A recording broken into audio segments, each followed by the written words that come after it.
Did you know sportsbooks tend to draw up tighter bet lines for events that get even more bettors, like championship games or major matchups? My tip, try betting on less popular sports. You might have a better shot at beating those odds. Now, go get lucky. See you in Las Vegas. Let's get lucky. Chiefs Chargers in Brazil on Friday on YouTube. They're going to give everyone that game for free. They're so generous because the rest of the season they're going to fleece you for all your money. That's one, Scott. That division to me, based on what's happened to the Chiefs the last couple seasons, that division, the AFC West, could be up for grabs here. I know Chiefs fans think I'm probably out of my mind. Pharrell, Coast to Coast, only on SportsGrid.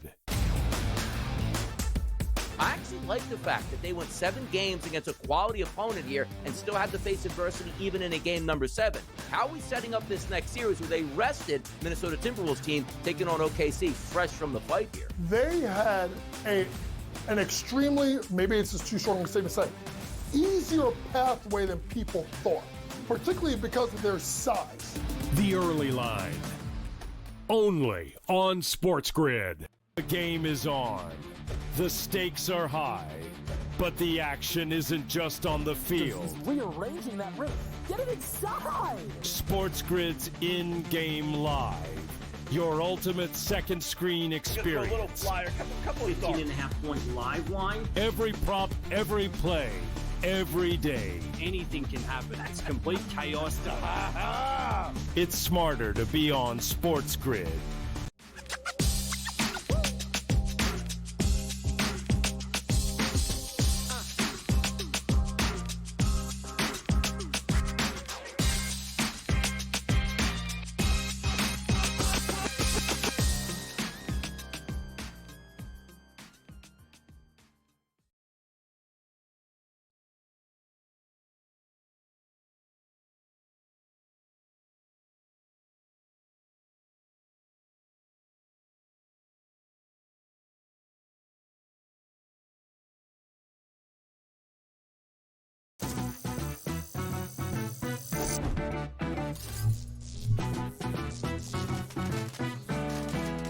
Playing online blackjack and want to try upping your odds? Well, here's a tip. Cheat cards tell you statistics for whether you hit or stand on every move. If you're into stats, this could be your ticket to winning. And it is totally legal. Now, go get lucky. See you in Las Vegas. Let's get lucky. If you believe he should be in the Hall of Fame, there's, let's let him wait another 2 years. Wait, he's already dead at this point. Like, what are you waiting for? Another 2 to 3 years. He's either in or he's out. And sometimes you look at that too, Tom. It's like you can't tell, the history of Major League Baseball without Pete Rose. Frankly, the writers have some standard that they want to hold players to, which seems to fluctuate on a player-to-player basis. So he should be in the Hall of Fame, but I'm not sure how quickly he'll get there. Pro Baseball Today, only on SportsGrid. I'm not saying this thing is scripted, but damn it, they put those two teams on the first weekend of the basketball season for a reason, because they were expecting some kind of fireworks. They got it. Did Angel Reese overreact? Probably. Did Caitlin Clark have to stare it down? Probably not. There's enough blame to go both sides. But guess who doesn't care? That's the WNBA. Betting above the rim, only on SportsGrid. The game is on.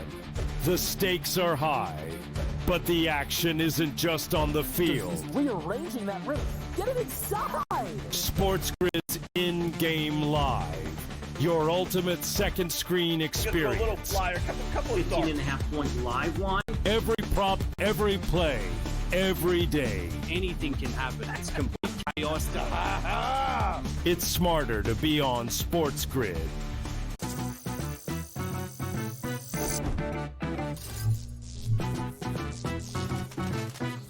Bullpens, some guys were pitching last night, so they're not available the next afternoon. It's getaway day. These guys are human beings. They all want to get the hell out of there. It's just you have so many days like today versus having the normal, game be played on a Wednesday night, Tuesday night, Monday night, whatever, and just the best team wins 80% of the time. But getaway day, the mentality is just completely different, and today's a great example of why I stay away. So hopefully the Cubs tonight, though, will not have that same kind of, it's a day game. Like, what are you waiting for? Another 2 to 3 years. He's either in or he's out. And sometimes you look at that too, Tom, it's like you can't tell, the history on the Cubs, which we'll hear in just a little bit with our 5 on the line. We got 2 elimination games. Which one? I'll ask you the same question I asked you last night. Which team do you give the better chance? Not necessarily completing the deal, but Carolina surviving or Minnesota? All right, you know what? We'll take a quick little break. And then we'll come back and do that. And then we're going to get our 5 on the line as well. In-game live game day here on the Grid.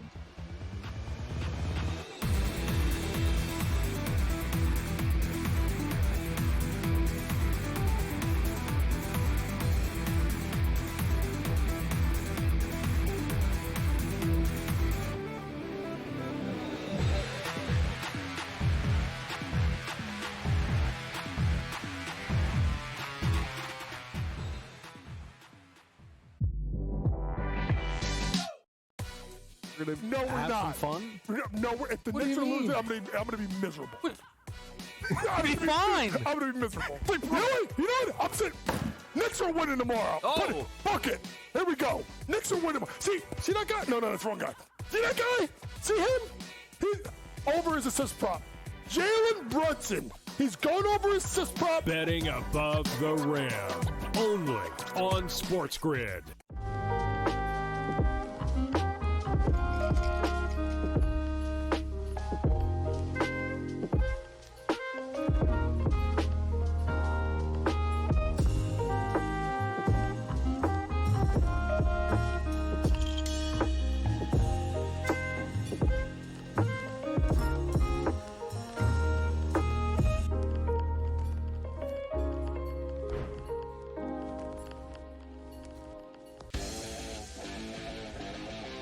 Heard yesterday that he's got no shot to win the Cy Young because it's going to Skubal again. Skubal's winning the Cy Young, no shot for free. They're both terrific. They both have incredible numbers and credentials and stats and strikeouts and ERA and everything, like every single category. Fried is right there with him. Pharrell, coast to coast, only on SportsGrid. Face. It's the new face. New face of what? The hell are you talking about? Like seriously. Oh, the new face of the NBA, Anthony. Yeah, okay. You know what I mean? Look, really? Guy's got 2 shots. You're the face of the NBA. Slow down. He's a good player. I've always thought the whole face of the NBA thing was comical. You want him to be the face of the NBA because you don't like it that all the other faces of the NBA aren't American. Sports Rage tonight. Only on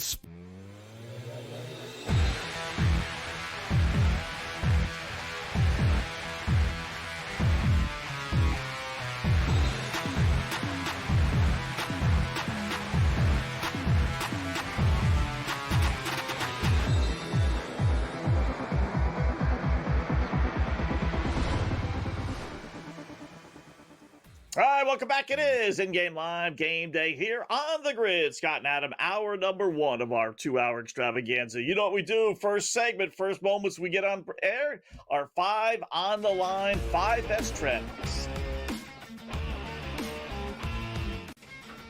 All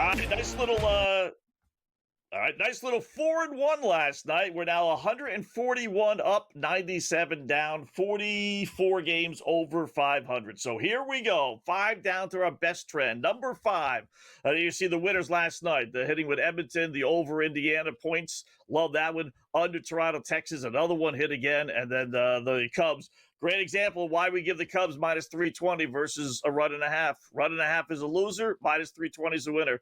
Rather give you a bet that you can't bet or don't want to bet as a winner versus giving you a bet you can bet as a loser. Simple as that. So here we go. 5 best trends for tonight. Baseball, Nationals 10-5 under their last 15. Seattle 10-3 under their last 13. Under tonight, Washington and Seattle 8.5. Baseball again, Yankees 15-4 their last 19 games. Angels have lost 4 in a row, including the first 2 of this series. So Let's go with the Stankies tonight, minus 165 against the Angels. Hockey, Florida, 10-4 their last 14 meetings against the Hurricanes. Obviously 3-1 this series. And they've won 4 straight road games by a combined 22-4 score. Hockey, where we're going to go? Let's take Florida, minus the 120, 125 or so at Carolina. Back to baseball. Trend we gave you last night. A winner again. Texas, 9-1 under their last 10 games. 23-6 under at home, which is where this game is. So let's go under 8.5. Toronto at Texas. And then our number one trend, the coup de grace. Yes, the Colorado Rockies are playing tonight. So you know our 5 on the line top trend tonight is Cubbies again, minus the 360 versus Colorado. Rockies 3-21 their last 24. Cubs are 10-2 their last 12. And again, I'd rather give it to you as minus 360 winner versus Cubs laying a 1.5 as a loser. Let's get the nice little 4-1 tonight would be great. In-game live just underway here on the grid. Okay, 141 and 97 and 1. Technically, we're 44 games over 500 with the 1 push thrown in there. So not bad. But again, yeah, that's why we do the minus 360. Don't expect you to play that straight, but it's better to do that than a loser.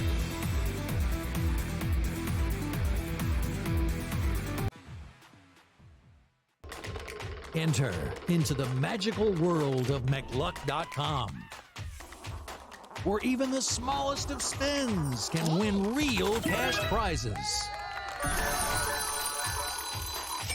Adventure into over 1,000 of the best Vegas-style slot games. So what are you waiting for? Unlock your free welcome offer today. Join the fun where winners play and players win. Two guys that can do it all. Too much electricity this morning. This is a good time. We're having a lot of fun. I had to do a triple take. Ka-ching! Why? Because of parity. I didn't mean to offend. Yeah, it's not going to happen. Load management is a dirty word. Let him rip. You know what?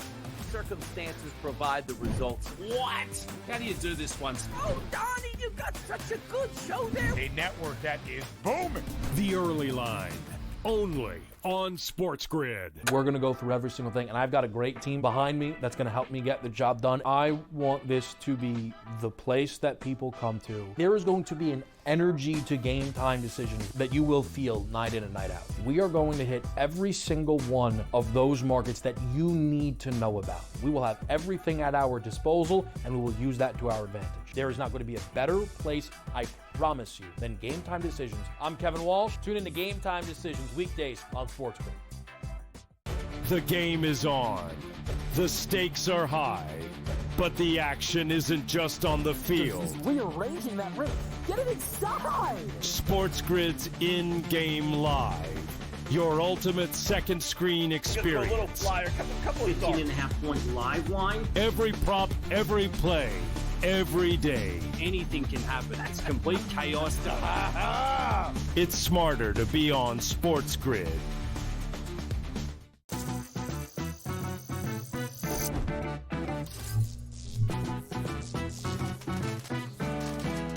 Did you know sportsbooks tend to draw up tighter bet lines for events that get even more bettors, like championship games or major matchups? My tip?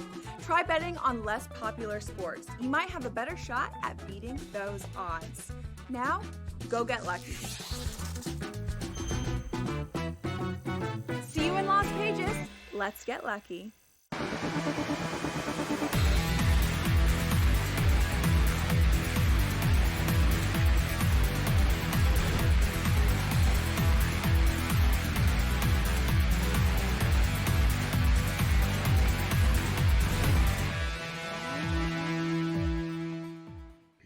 All right, welcome back. It is in-game live game day here on the grid. Scott and Adam just getting rolling. Our 5 on the line. In case you missed them, I always like to recap them for you. We're going to go with under Nationals and Seattle Mariners under 8.5. Both teams on a nice little under run. We're going to grab the Stankies plus or minus 165 at the Angels. They're 15-4 their last 19 games. Hockey will go at Florida minus the 120 or so against Carolina. They're dropping the first puck as we speak.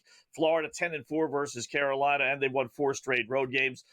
Next one, under Texas, 8.5 versus Toronto. Rangers on a nice fat 9-1 under run, 23-6 under at home this season as well. And then the number one trend, why not? The Cubbies minus 360 versus Colorado. Rockies 3-21 their last 24 games. And again, do I expect anyone to play the Cubs minus 360 straight? But last night was a great example. I'd rather give you the trend that's going to win. You decide you want to do it. You want to play it straight. You want to put it in a parlay, whatever the case may be.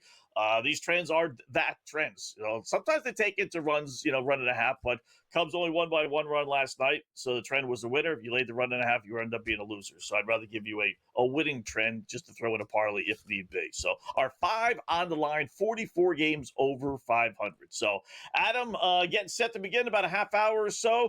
Minnesota and OKC elimination game. Thunder, 8.5-point favorites. The over-under's up to 222. That was 220.5 earlier today. So people are betting the overs for whatever reason. I do like the over. I think we get some points tonight. Not comfortable, though, laying 8.5. But I will tell you, OKC 7-1 at home this postseason, 6-2 against the spread, with the average margin of victory being over 20 points. So I don't know if they win by 20 tonight, but I think OKC does finish things off.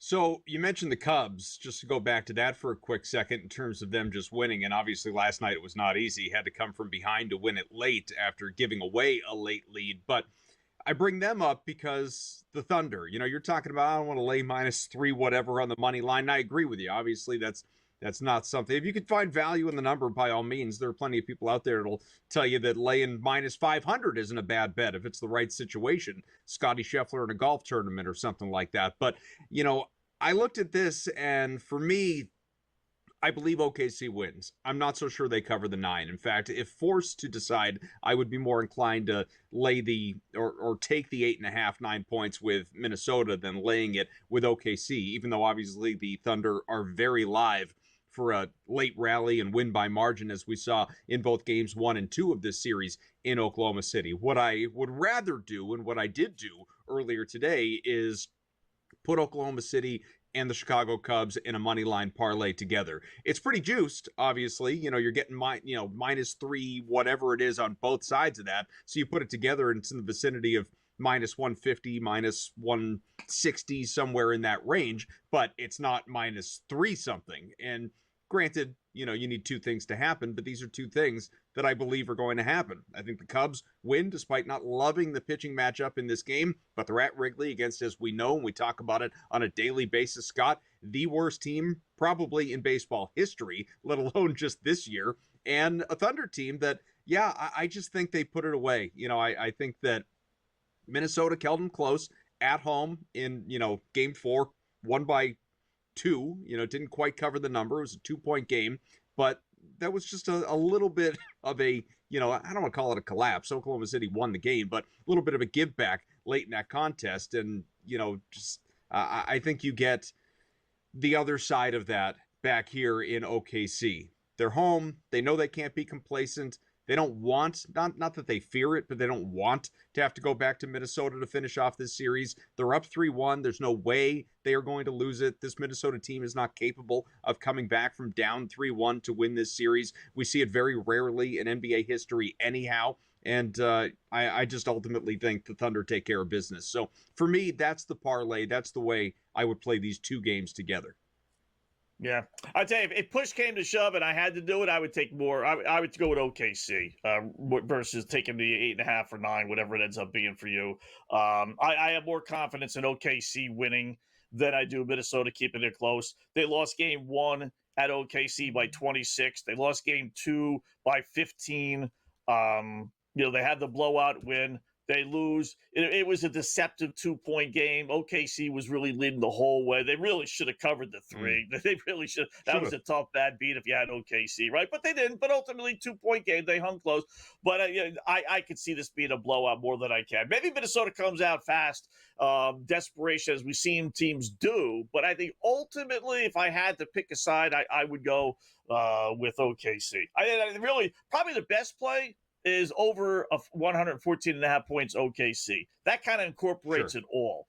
You might get a backdoor cover by Minnesota, but I think we both think OKC's going to play well, which means they're going to get their points. They've hit this number 6 times, so I do think they get that. I will tell you, home teams that are up 3-1, 79-20 in game 5s, straight up. Only, I will say this, only 45, 52-2 against the spread. So that's 7 games under 500 against the spread. Conference finals, though, when this occurs, this is since 2003, 6-2 straight up, 5-3 against the spread. And then if you want to throw this out there just to make it more goofy for you, home teams that are up 3-1 that won the previous game, as OKC did, are 45, 32-2 against the spread with a point differential of 12. So it kind of means that, I don't know what the straight up record is. I'm guessing it's pretty darn good. I think what that tells you, Adam, is the road team realized they should have won game 4. They didn't, and now the series is over. That's, to me, what that means. That all being said, how would you feel about Minnesota with the points in the first half, maybe even the first quarter, in terms of, hey, even if OKC wins this thing going away, like I said, happened in games 1 and 2 of the series, the Timberwolves, knowing backs against the wall, season on the line, all of this stuff, that they hang close for the opening half, maybe even hold a halftime lead. Yeah, I mean, listen, I wouldn't do it because I think ultimately OKC wins. But could I see it happening? Yeah. I mean, I could definitely see that happening more than I could see Minnesota covering the spread when everything is said and done. But I've seen, whether it's hockey, whether it's basketball, pick a sport, the team that's facing elimination generally has a little more giddy up just because, these guys don't want to end the season end. So they come out, with a little more gusto than the other team. So, but other than that, I wouldn't after the first quarter. In-game live continues. SGP coming up next.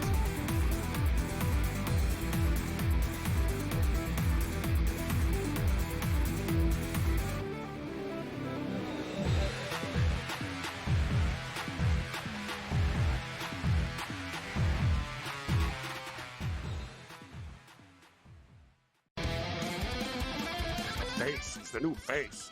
New face of what? The hell are you talking about? Like seriously. Oh, the new face of the NBA, Anthony. Yeah, okay. You know what I mean? Like, really? Guy's got 2 shots. You're face of the NBA. Slow down. He's a good player.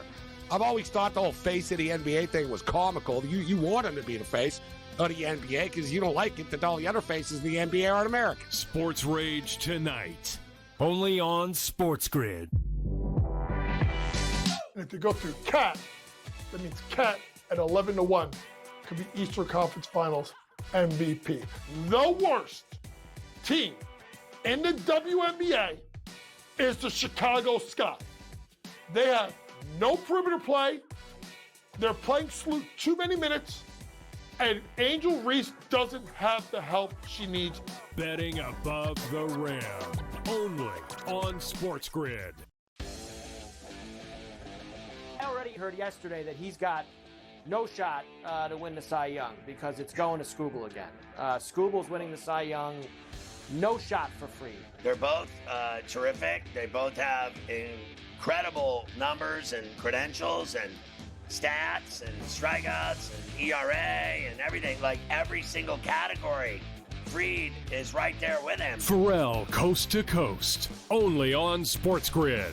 We're going to go through every single thing, and I've got a great team behind me that's going to help me get the job done. I want this to be the place that people come to. There is going to be an energy to game time decisions that you will feel night in and night out. We are going to hit every single one of those markets that you need to know about. We will have everything at our disposal, and we will use that to our advantage. There is not going to be a better place, I promise you, than Game Time Decisions. I'm Kevin Walsh. Tune in to Game Time Decisions weekdays on SportsGrid.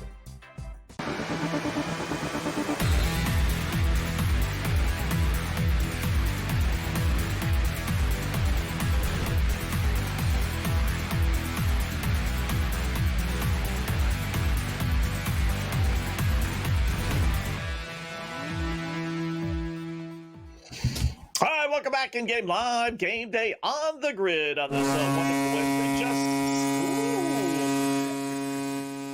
We have a goal. All How about right. that? Once again, for the umpteenth time, we go to break and a goal pops up. It's amazing how often that occurs here, Adam. What do we got, Adam? You were watching it. What do we have? Sebastian Aho, 6th of the postseason for Carolina, unassisted, 439 into the opening period. So the Hurricanes, who, as we know, well documented, the 15 straight conference finals losses going into that Game 4 that Carolina managed to win and blanked the Panthers, the defending champs, no less. A lot of people, including me, figured Florida would come right back here in Carolina, bounce back, win this game, and that could still happen. But right now, approaching the midpoint of the opening period, it is Carolina at home on the board first, which in terms of just energy in that building, confidence on that bench, gigantic for the Hurricanes, Scott. Yeah, that is definitely big. So 1-0 Carolina. We'll keep you posted on that. And it did come within the first 5 minutes. If you made that bet, that would be a yes. So time for a little SGP same game parlay.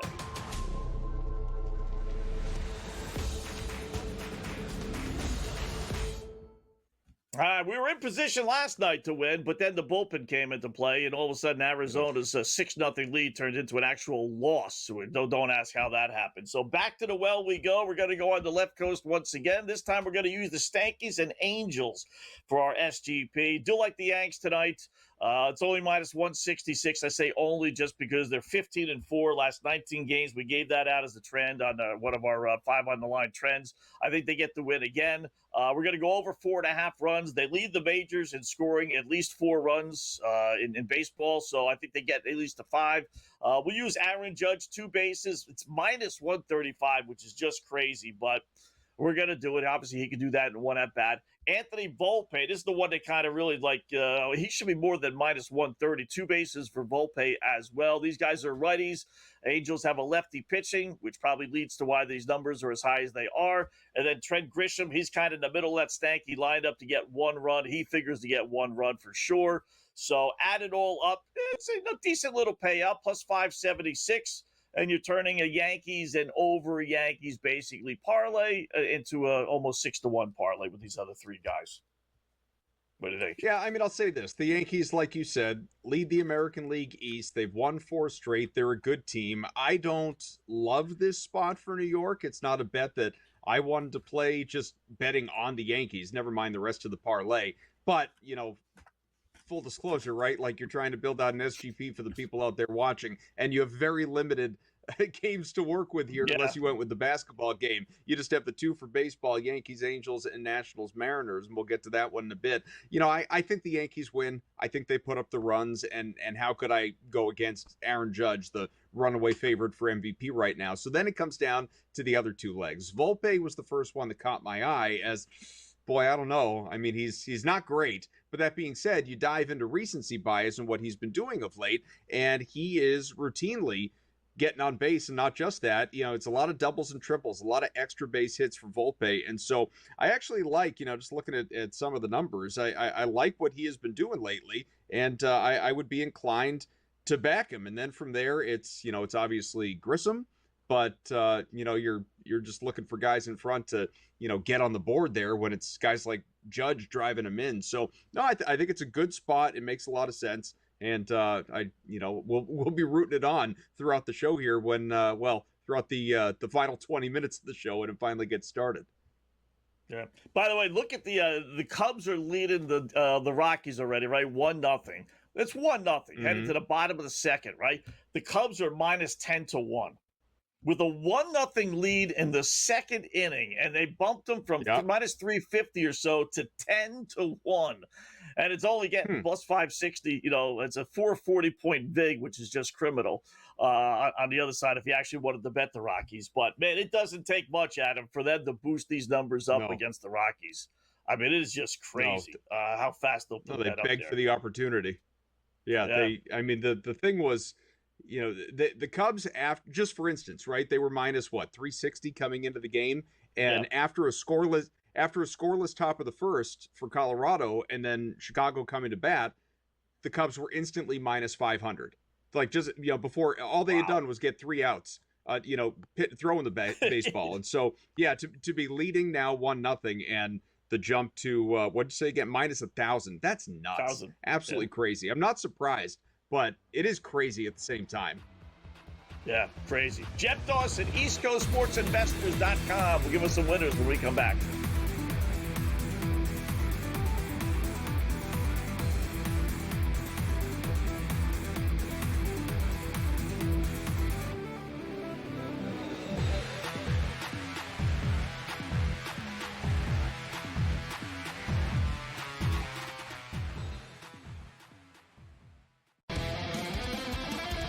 face. He's the new face. New face of what? The hell are you talking about? Like seriously. Oh, the new face of the NBA, Anthony. Yeah, okay. You know what I mean? Like, really? Guy's got 2 shots. You're the face of the NBA. Slow down. He's a good player.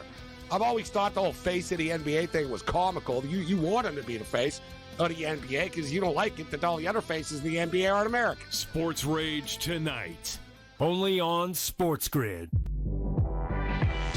And if they go through Cat, that means Cat at 11-1 could be Eastern Conference Finals MVP. The worst team in the WNBA is the Chicago Sky. They have no perimeter play. They're playing Sloot too many minutes. And Angel Reese doesn't have the help she needs. Betting above the rim, only on SportsGrid. I already heard yesterday that he's got no shot to win the Cy Young because it's going to Scooble again. Scooble's winning the Cy Young. No shot for free. They're both terrific. They both have incredible numbers and credentials and stats and strikeouts and ERA and everything, like every single category. Freed is right there with him. Pharrell, coast to coast, only on SportsGrid. We're going to go through every single thing, and I've got a great team behind me that's going to help me get the job done. I want this to be the place that people come to. There is going to be an energy to game time decisions that you will feel night in and night out. We are going to hit every single one of those markets that you need to know about. We will have everything at our disposal, and we will use that to our advantage. There is not going to be a better place, I promise you, than Game Time Decisions. I'm Kevin Walsh. Tune in to Game Time Decisions weekdays on SportsGrid.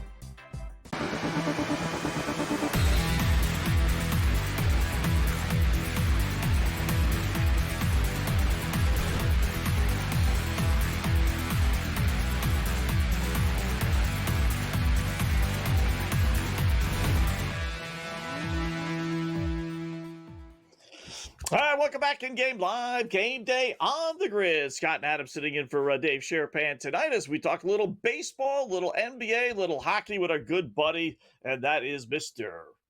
Jeff Dawson, EastCoastSportsInvestors.com. Just saw a little something to corner my eye there. I thought maybe there was a goal being scored by your Florida Panthers. Jeff, what's going on? How are you, my friend? How are you this evening? Well, as I was talking backstage, we don't want to make this about, the city of champions called Boston, but it's not fun being in Boston right now as our beloved Red Sox, 27-31, have lost 4 in a row. Bregman out for 2 months. Celtics lose in the semis.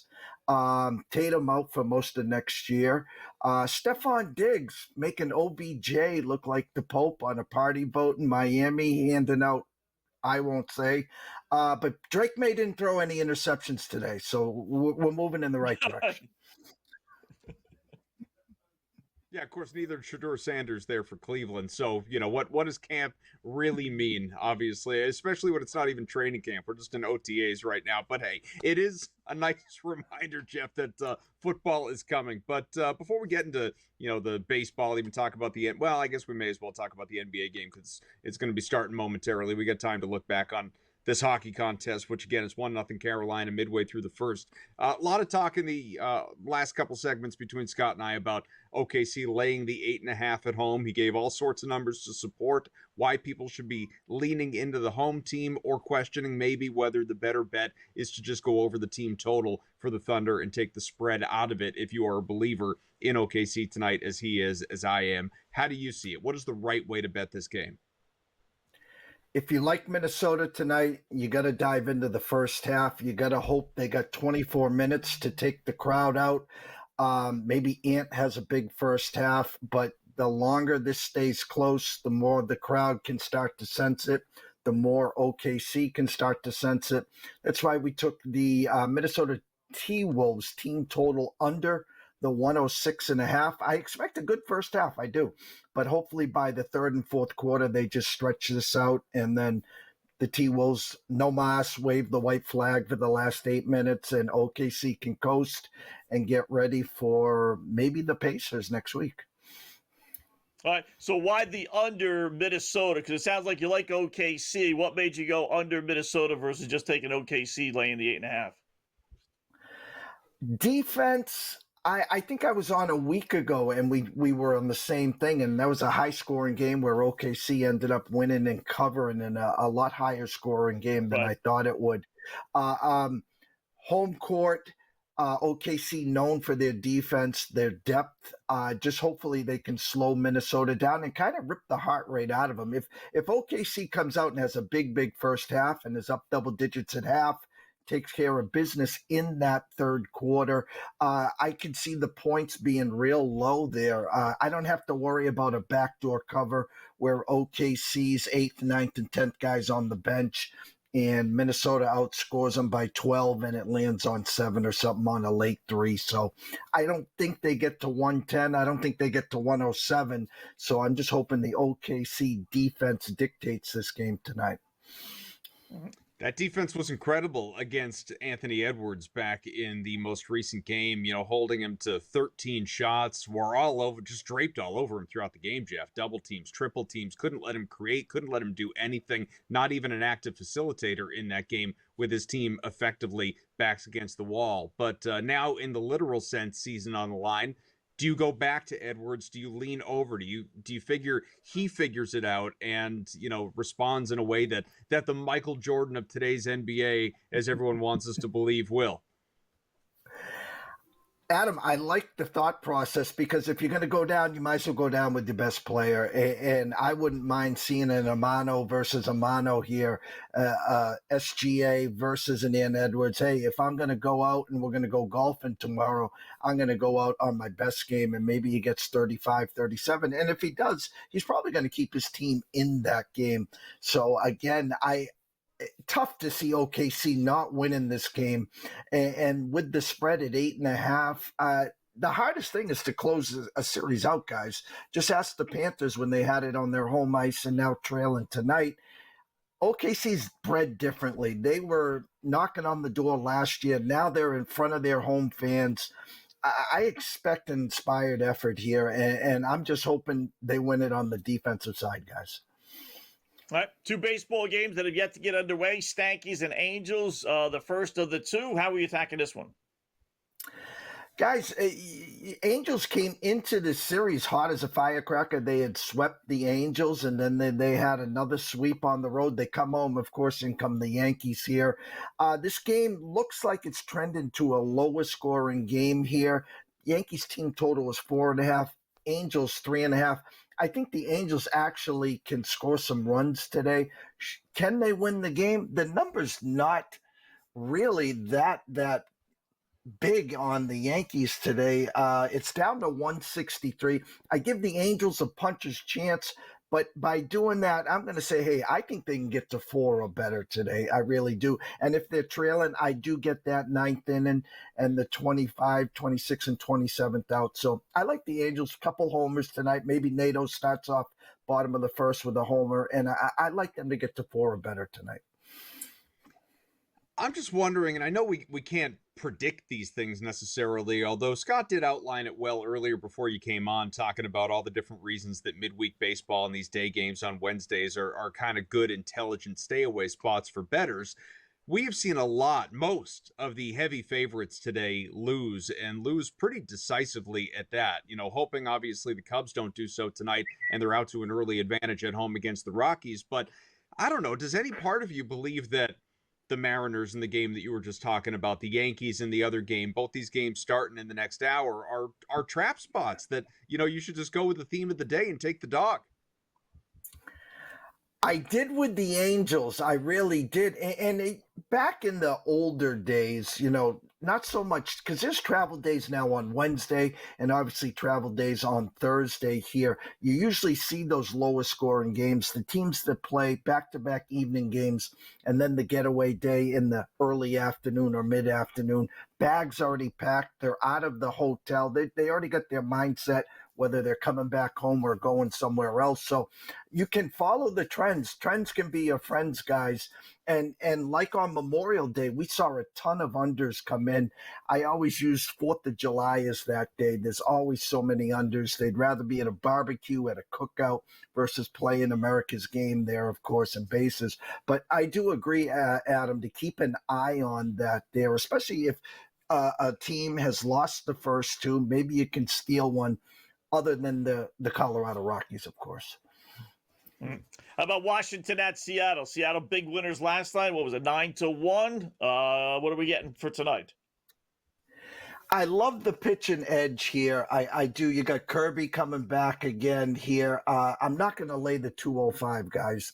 And so I don't want to have to worry about the run line, especially if Seattle is at home and up to bottom of the ninth, top of the ninth solo homer. So I'm going to take the pitch and edge here with Kirby. I laid the half run. I laid the 130. I have seen some 140s out there.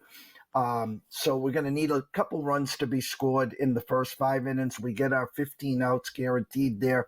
Maybe we get a homer or two by Cal Riley or someone else there. But I'm taking the edge here with Seattle and the pitching. Hope Kirby dominates, and then just hope we can score a couple runs. Jeff, I'll take us over to hockey. Right now, Carolina's up 1-0, 6:40 to go, opening period. Florida's on the power play, and you could invest right now in the Panthers, who are 1 win away from a third straight trip to the Stanley Cup final at right around plus 150 to come back and win this game. Would you do it? Sure. I mean, plus 150, why not? And if they don't score on the power play, you probably get a better number after one. But I think the Panthers will win 3-2 here. Jeff, great job as always. Check out all his plays, all his picks, EastCoastSportsInvestors.com. We'll do it again soon. Thanks, Jeff.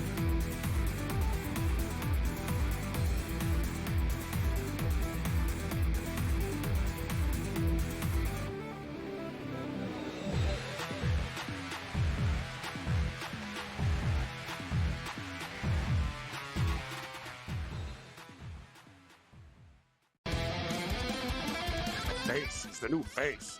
New face of what? The hell are you talking about? Like seriously. Oh, the new face of the NBA, Anthony. Yeah, okay. You know what I mean? Like, really? Guy's got 2 shots. You're the face of the NBA. Slow down. He's a good player. I've always thought the whole face of the NBA thing was comical. You want him to be the face of the NBA because you don't like it that all the other faces in the NBA aren't American. Sports Rage tonight. Only on SportsGrid. And if you go through CAT, that means CAT at 11-1 could be Eastern Conference Finals MVP. The worst team in the WNBA is the Chicago Sky. They have no perimeter play. They're playing Sloot too many minutes. And Angel Reese doesn't have the help she needs. Betting above the rim.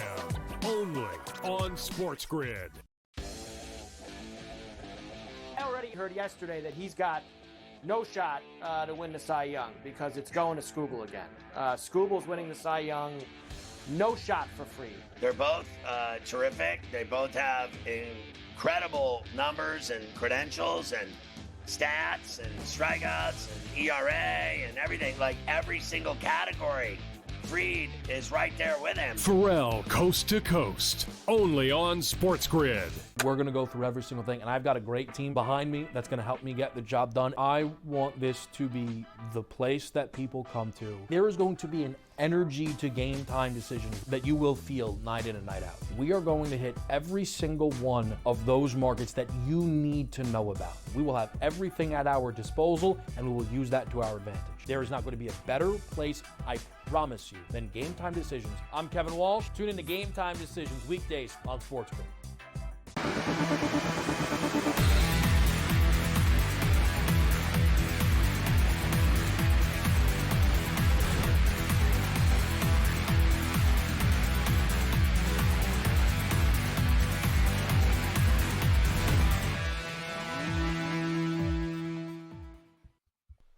All right, welcome back. It is In-Game Live, Game Day on the Grid. Thanks again, Jeff Dawson, EastCoastSportsInvestors.com. EastCoastSportsInvestors.com. Go there for all his plays, all his picks. He joins us all the time here on the Grid. So, Carolina survived a couple of Florida power plays. You know, you would think it would be the other way around. You know, the team that's desperate playing better hockey, but it's the team that's desperate. Carolina that's playing stupid hockey with a couple penalties, but they do lead 1-0. It is up to minus 225, 4.5 minutes left to go in the first period. Florida's now up to 172, and 5.5 is still your total at plus odds on the over on that one. I wouldn't mind taking a delve into Florida. You know, they were minus 120 or so favorites to start the game. You had a full 100-point swing basically here, Adam. So if you were going to dive in, always put a couple shekels aside for something that doesn't work out the right way. That this would be a pretty good. They're getting some shots on goal. You know, they're playing well. It's just, they happen to give up a bad goal there. So 1-0 Carolina. Give me Florida right now. I'll take them plus the 172. Yeah, I can understand Florida's up 3-1, so you certainly don't have the desperation that Carolina has. By the same token, do you really want to go home and have to keep playing the series? Only 4 first-period shots so far, and the period's almost over, Scott. I mean, not nearly good enough to this point out of Florida, and it's not the defense, like you said, gave up a bad goal, so you're down by 1 right now, and this thing is far, far, far from over. It's a 1-goal game. You have an incredibly talented and potent offense. It's not Edmonton, but it's a very talented, deep offense there. I just, I'd like to see a little bit more aggressiveness, which is why I do think the nearly 2-1 at plus money is worth sprinkling right now. Florida, if the Panthers should happen to fall down by 2, and obviously you'd get a much different, better number, but I'd maybe be singing a different tune about whether or not I'd be willing to invest. But, right now, to me, the superior team that is so close on the cusp to punching its ticket to the next round, the Stanley Cup final again, I think it's worth dabbling anyway. Yeah. A couple baseball notes here as we let the basketball game breathe. It just tipped off. St. Louis has rallied, now leads at Baltimore 5-4. Orioles had a 2-0 lead, 3-0 lead, then a little bit of a rain delay. They're back playing, and St. Louis, which is red hot, I'm playing great baseball, now actually leads at 5-4. Bottom of the 5th inning. I'll say this, over-under is only 12.5. I think we get 4 more runs. The Orioles are hitting a little bit tonight. You got half the game still left, basically. So clearly, it's a night of hitters. If you did any, I like St. Louis in the game just because Baltimore stinks, but I wouldn't mind doing a little dabble out of St. Louis now over 12.5 parlay. FanDuel will let you put that in, and surprisingly enough, they're giving you plus 266. Boy, sometimes you put in these parlays and you get like no odds. And then other times like this, I got a minus 146 favorite and a minus 122 over, and they're giving me plus 260. That's that's pretty good. Because most, minus 110 is supposed to pay 2.5 to 1. Here I'm getting more than that. Sure. And I got one that's minus 150. So I don't know what I'm missing, math but doesn't I'll always take it. check out, right?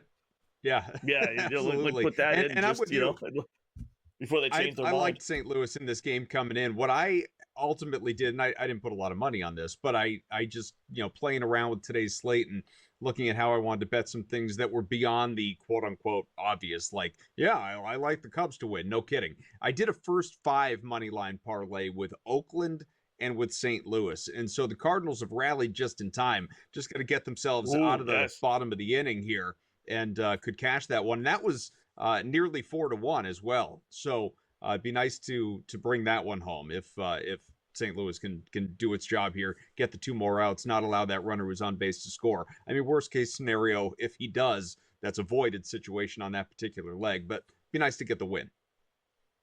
Do they have in-game 5 inning? No. I was going to ask you, are you a hedger? If you could hedge out of that. But I don't see first 5 inning. I'm not. I mean, I don't think you'd be able to do it now in the bottom of the 5th. Maybe a little bit earlier on you could do it. I'd have to look to see if it's available. But I'm not really a hedger anyway. I say this all the time. I'm somebody that thinks about hedging all the time. I talk about hedging all the time, and I almost never do it. And right. And I'm just to like a perfect example, Scott, would have been, and I could not have stated this scenario more perfectly last night, to the point where I should have hedged or something because it was just infuriating. You asked me, we were talking about Pittsburgh and Arizona, and you said, how do you feel about the Pirates under 3.5 team total for the game? And I said, I like it because Pittsburgh can't hit, but what I would like better is going under their first 5 because I trust in Corbin Burns. And we were looking that up. It took a little while to find it. Yeah. We got there minus 145, under 1.5, and he held them scoreless through the first 5. It wasn't until the 6th, I believe, that he allowed those 2 runs. And, but what I had said was, couldn't you just see Corbin Burns going 7 strong innings, maybe allows a couple runs, then the bullpen comes in, screws it up, allows a couple more, you give up 4 and you win the game 6-4, something like that. Well, that would have been a best case scenario for me as somebody who had the Diamondbacks in multiple money line parlays, because Pittsburgh came all the way the hell back. Burns, 7 innings, allowed 2 runs, and then the bullpen imploded, allowed a touchdown in the 8th inning, and Arizona all of a sudden loses the game by 3. But what really irritates me, to go back to what we were originally talking about, was I was just curious. I looked at my bet slip in the 4th inning, I think it was, 5th inning maybe, when Arizona was still up 6-0. And the cash out that was presented to me was like 95% of the payout. I mean, it was right there. I would have been losing nothing in the deal, basically, by just accepting it and moving on with my life and taking the guaranteed money. But I was like, they're up 6-0. Burns is rolling. Pittsburgh sucks. They'll be fine. They'll win the game. I'll just ride this out. And then what happens, happens. And I didn't even look at what the other side would have looked like with Pittsburgh at plus money. Obviously, it would have been a gaudy number. I only looked at the potential cash out. But man, I went to bed pissed. I woke up pissed. I'm still upset about it. This is baseball, man. Bullpens will kill you. Yeah, that's why I cash out. It's not necessarily that I want to be able to say I won the bet or whatever. It's, that's part of it, obviously. But a lot of it is that just avoid what you're feeling right now. You know what? I cashed out. Maybe I cost myself a couple pennies, but I don't have that aggravation if it doesn't come through. Well, Black Cloud coming up next.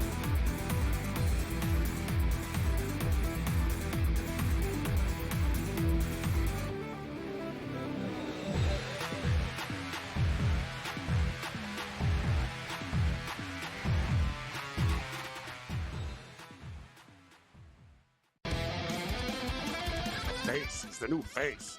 New face of what? The hell are you talking about? Like seriously. Oh, the new face of the NBA, Anthony. Yeah, okay. You know what I mean? Like, really? Guy's got 2 shots. You're the face of the NBA. Slow down. He's a good player. I've always thought the whole face of the NBA thing was comical. You want him to be the face of the NBA because you don't like it that all the other faces in the NBA aren't American. Sports Rage tonight. Only on SportsGrid.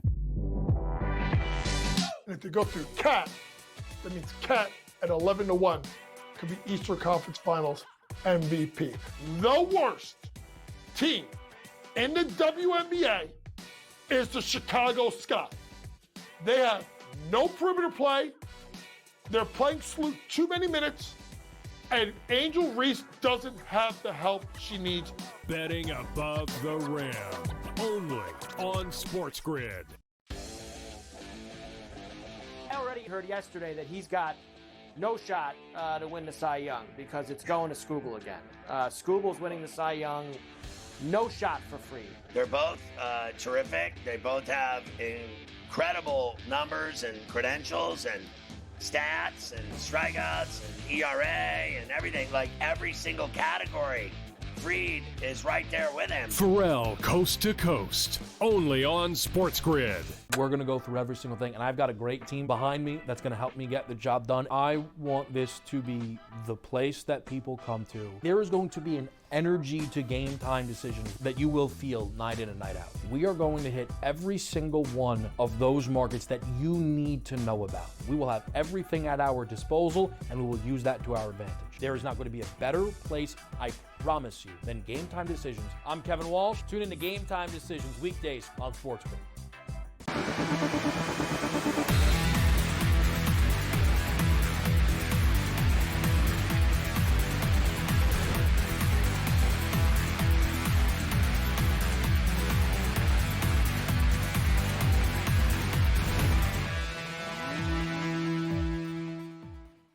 All right, welcome back in Game Live. Game Day on Grid.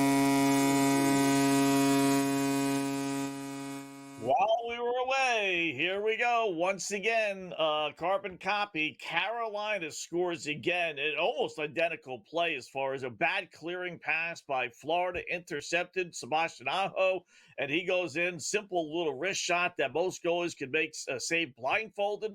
This one goes through, and just like that, we got, I don't know how they gave Seth Jarvis an assist on that one. I think that was going to be taken away. But 2-0 Carolina now as they close out the first period, couple seconds left. Wow. Interesting. All right, so we'll get to that. We'll update the lines when they come out, but they just scored here. So time for our Black Cloud play of the day.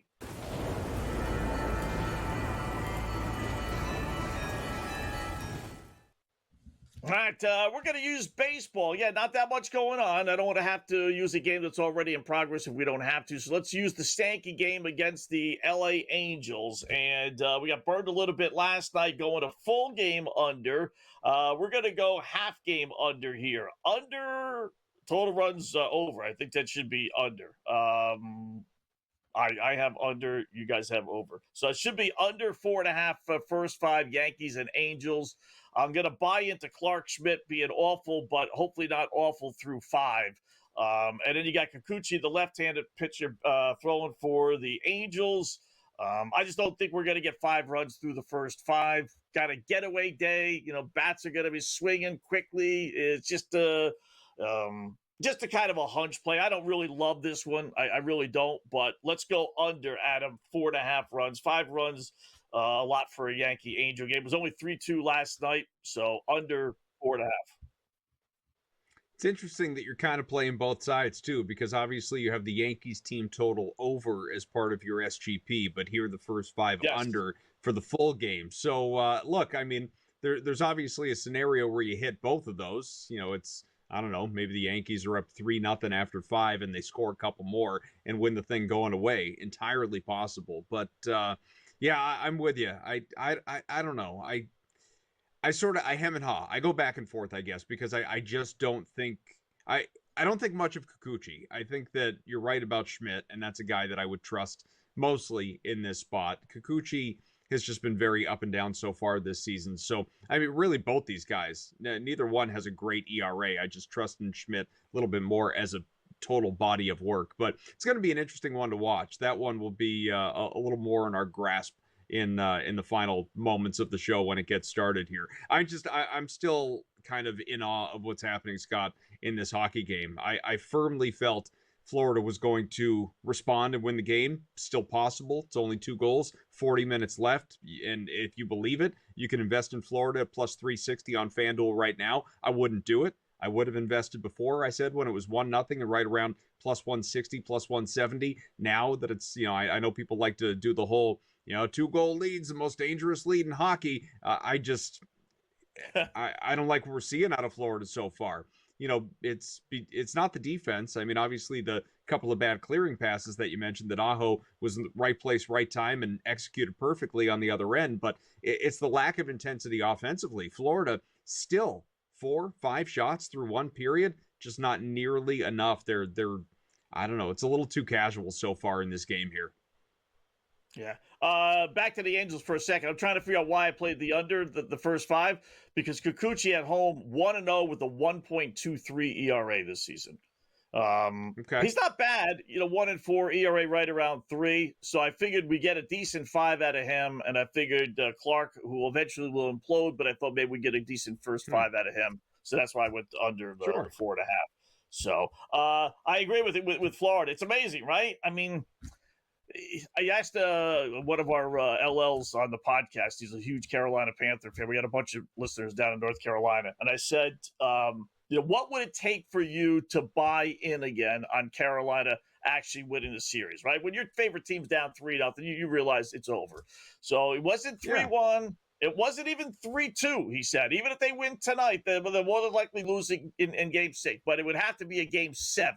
So he's asking, I wonder how Carolina fans feel. Like, if they win this thing like 4-1, 5-1, dominating fashion, if I was a Hurricane fan, I'd be buying back in again. I would. Well, so, I mean, I guess let's we don't talk about it enough, but let's not forget Florida was up 3-0 in the Stanley Cup final and allowed Edmonton to force a Game 7. So maybe the Panthers get a little fat and happy here a little bit when they're out in front. Yeah. All right, hour number 2 coming up next. Justin Perry, Shot Quality Bets, joins us at the top of the hour. We return.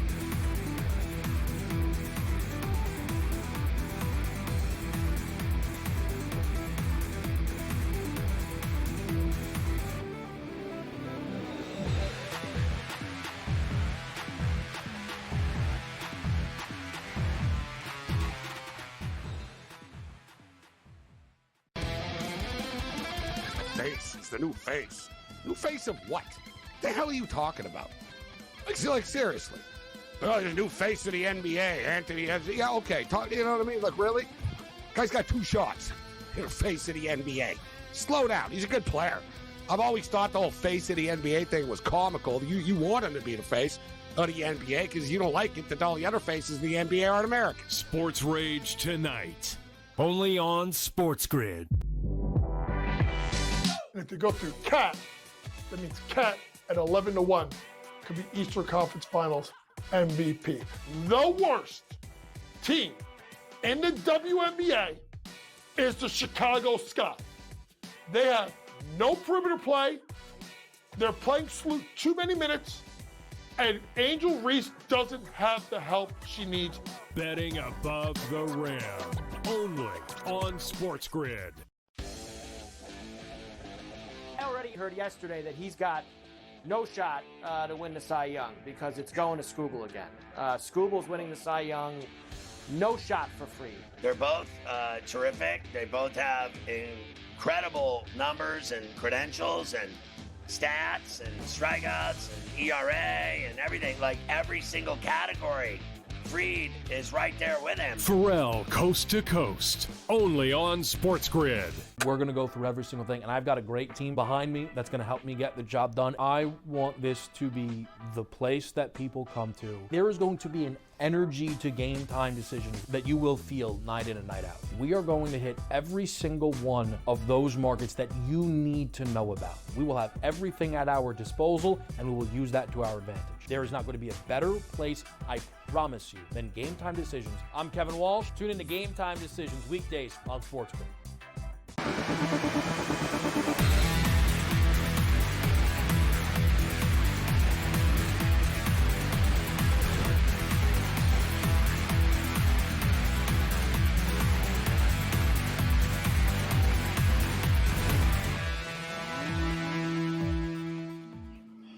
All right, welcome back. It is In-Game Live, Game Day on the Grid, hour number 2 of our 2-hour extravaganza. Scott and Adam sitting for Dave Sherapan tonight to talk a little NBA, a little baseball as well, with our good buddy Justin Perry, hoopshq.com for the hoops action, and then, of course, shotqualitybets.com, also at pitcherlist.com for all the baseball stuff. Justin, Scott, and Adam, how are you tonight, bud?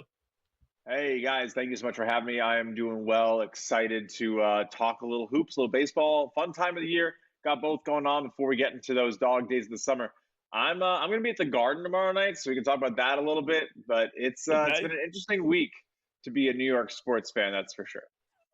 Yeah, why don't we start with tonight's debacle? Yeah. Sorry, I don't jump in there. 22-7.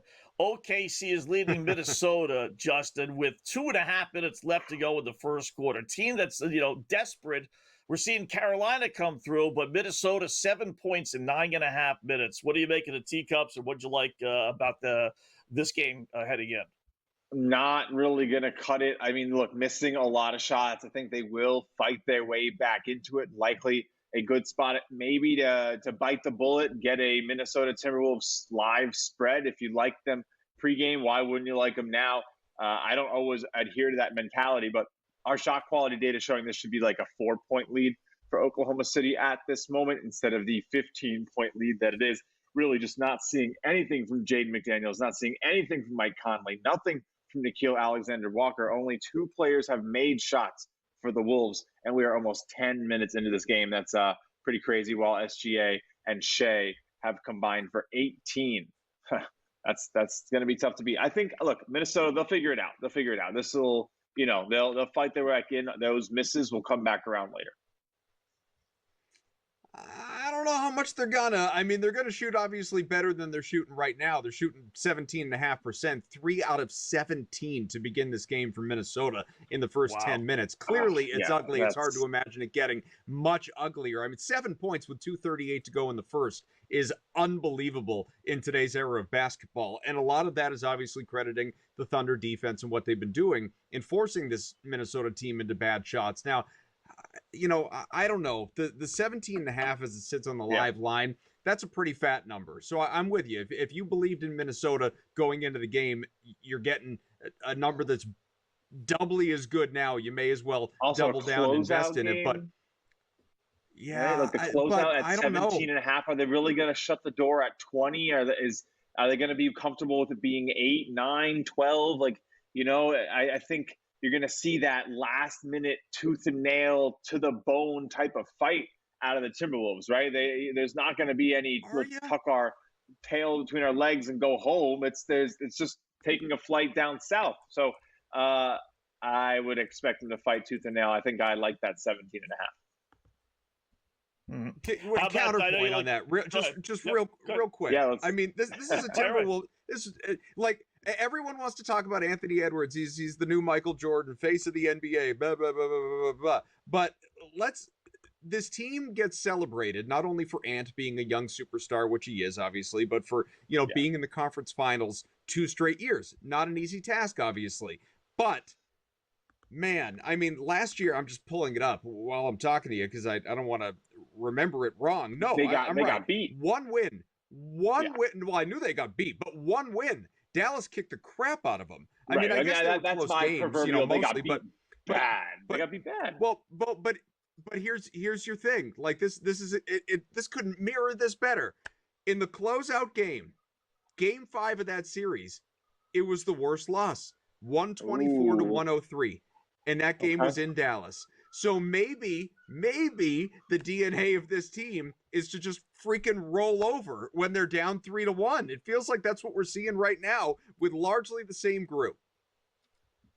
I think there's reason to believe it. I know I got the sirens chasing me tonight. We're live here from New York City. You literally cannot get away from it. They'll be gone in 2 seconds. But no, I think sure it helps you sleep. I think you have a really good point, Adam. They are young, and I think that is maybe what you're sensing from them is they could be the type of team that rolls over because of the inexperience or the frustration, and it's just kind of over. So yeah, that could happen. I mean, I'm on Gobert to be active. Hopefully tonight. I haven't seen too many of the stats because we just got started. I'll pull them up here. But obviously with 7 points and only 2 players scoring, he hasn't gotten in. But I expect, maybe some of that size to become imperative. Look, maybe for the big guys, Gobert, Randall to be involved with like props. It feels like the jump shots are going to need some action down low to get the spacing required. If they're just going to bomb threes down 16, it could balloon and get ugly fast. So pretty interesting dichotomy here with how the points are going to come down. It looks like Ant Edwards maybe going to the line here. We'll see. I would be shocked to see this one end by 20. I'll probably put a little on that 17 and a half. All right, let's fast forward to tomorrow then. You being a Knicks fan, you in New York, down obviously 3-1. They are favorites. Yeah. They have the home game, the home game versus what Minnesota's dealing with right now on the road. Who do you like tomorrow night? Well, I mean, I think you got to like the Knicks to get it done. It's scary. I think you probably want the Indiana +5. I don't trust this squad to close out anything or for any lead to be safe. If they're going to win a game, it's going to be a 1-point, 2-point victory. I'll be there myself screaming my head off, so that'll be fun. I probably won't be able to talk for most of the weekend, but I feel like I have to do what I can to help them because goodness knows, I mean, that getting sleepy in game 1 still – obviously haunting them, and obviously also some kudos to Naismith for knocking those shots down and making them pay, and Halliburton's shot going down. But I think maybe feeling like the Knicks are playing as though it isn't 3-1 or it wasn't about to be 3-1, like it was going to be 2-2. And I feel like are we really going to see them wake up and become a different team? I don't know. Maybe they feel a little young, inexperienced, haven't played a lot together. This is the first year of Cat and Bridges there with Hart and Brunson. So could next year see that cohesion take a step up? It felt like they made a lot of stupid fouls. Cat every game is making stupid fouls. I can't tell you how often I'm throwing my hat at the TV, guys. It's just it's unbelievable. But it's been tough to sort of watch as a Knicks fan, but I still feel like the ceiling's very high. So could they pull it together and figure it out and hit all their jumpers and maybe a couple lucky bounces and make light work of them tomorrow night? Yes. With the back up against the wall, Indiana kind of reloads and says, all right, well, we're going to at least take 1 of 2 in 6 and 7. Like, you have to take 3 in a row. It's one of the hardest things to do in all of the NBA. So I don't think they can do it. I think they have a really good shot to get to game 7, but I wouldn't, like, my prophecy as a Knicks fan who expects the most amount of pain possible is easy win in game 5, close win in game 6, and then the doors get blown off of them at Madison Square Garden in game 7 because Indiana's just sitting there waiting, letting them use their energy up and knows they just need one win. And that's what happens maybe more often than we think. So Indiana in 7 is like plus 850. I don't hate it at all.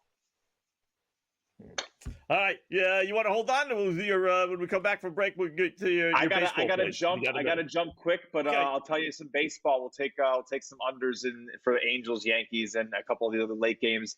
Mariners to go under. First 5 totals. My favorite bet for the night, under 2.5 in the first 5. All right, cool. There you go. Great job, Justin. Appreciate it. Thanks, Justin guys. Perry, check out all his work. ShotQualityBets.com, fantasy baseball writer for Pitcher List, and then HoopsHQ.com as well. So we got some baseball, we got some NBA in them. All right, a quick little break. We'll come back. We'll update the hockey. We'll update the NBA. It is going on, and then a couple of baseball games as well, right here on the grid.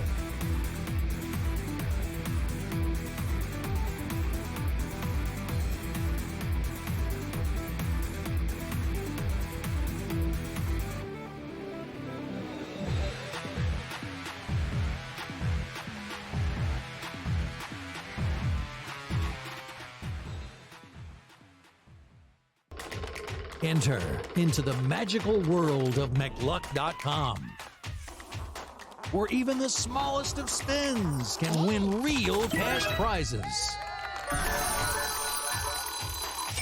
Adventure into over 1,000 of the best Vegas-style slot games. So what are you waiting for? Unlock your free welcome offer today. Join the fun where winners play and players win. Two guys that can do it all. Too much electricity this morning. This is a good time. We're having a lot of fun. I had to do a triple take. Ka-ching! Why? Because of parity. I didn't mean to offend. Yeah, it's not going to happen. Load management is a dirty word. Let him rip. You know what? Circumstances provide the results. What? How do you do this once? Oh, Donnie, you got such a good show there. A network that is booming. The Early Line, only on SportsGrid. We're going to go through every single thing, and I've got a great team behind me that's going to help me get the job done. I want this to be the place that people come to. There is going to be an energy to game time decisions that you will feel night in and night out. We are going to hit every single one of those markets that you need to know about. We will have everything at our disposal, and we will use that to our advantage. There is not going to be a better place, I promise you, than Game Time Decisions. I'm Kevin Walsh. Tune in to Game Time Decisions weekdays on SportsGrid. The game is on. The stakes are high. But the action isn't just on the field. He's rearranging that ring. Get it inside! SportsGrid's in-game live. Your ultimate second screen experience. A little flyer, couple of 15.5 point live line. Every prop, every play, every day. Anything can happen. That's complete chaos. It's smarter to be on SportsGrid.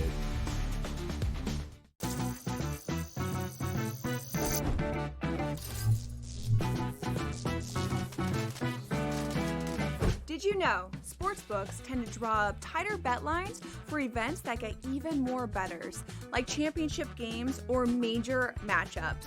My tip? Try betting on less popular sports. You might have a better shot at beating those odds. Now, go get lucky. See you in Las Vegas. Let's get lucky.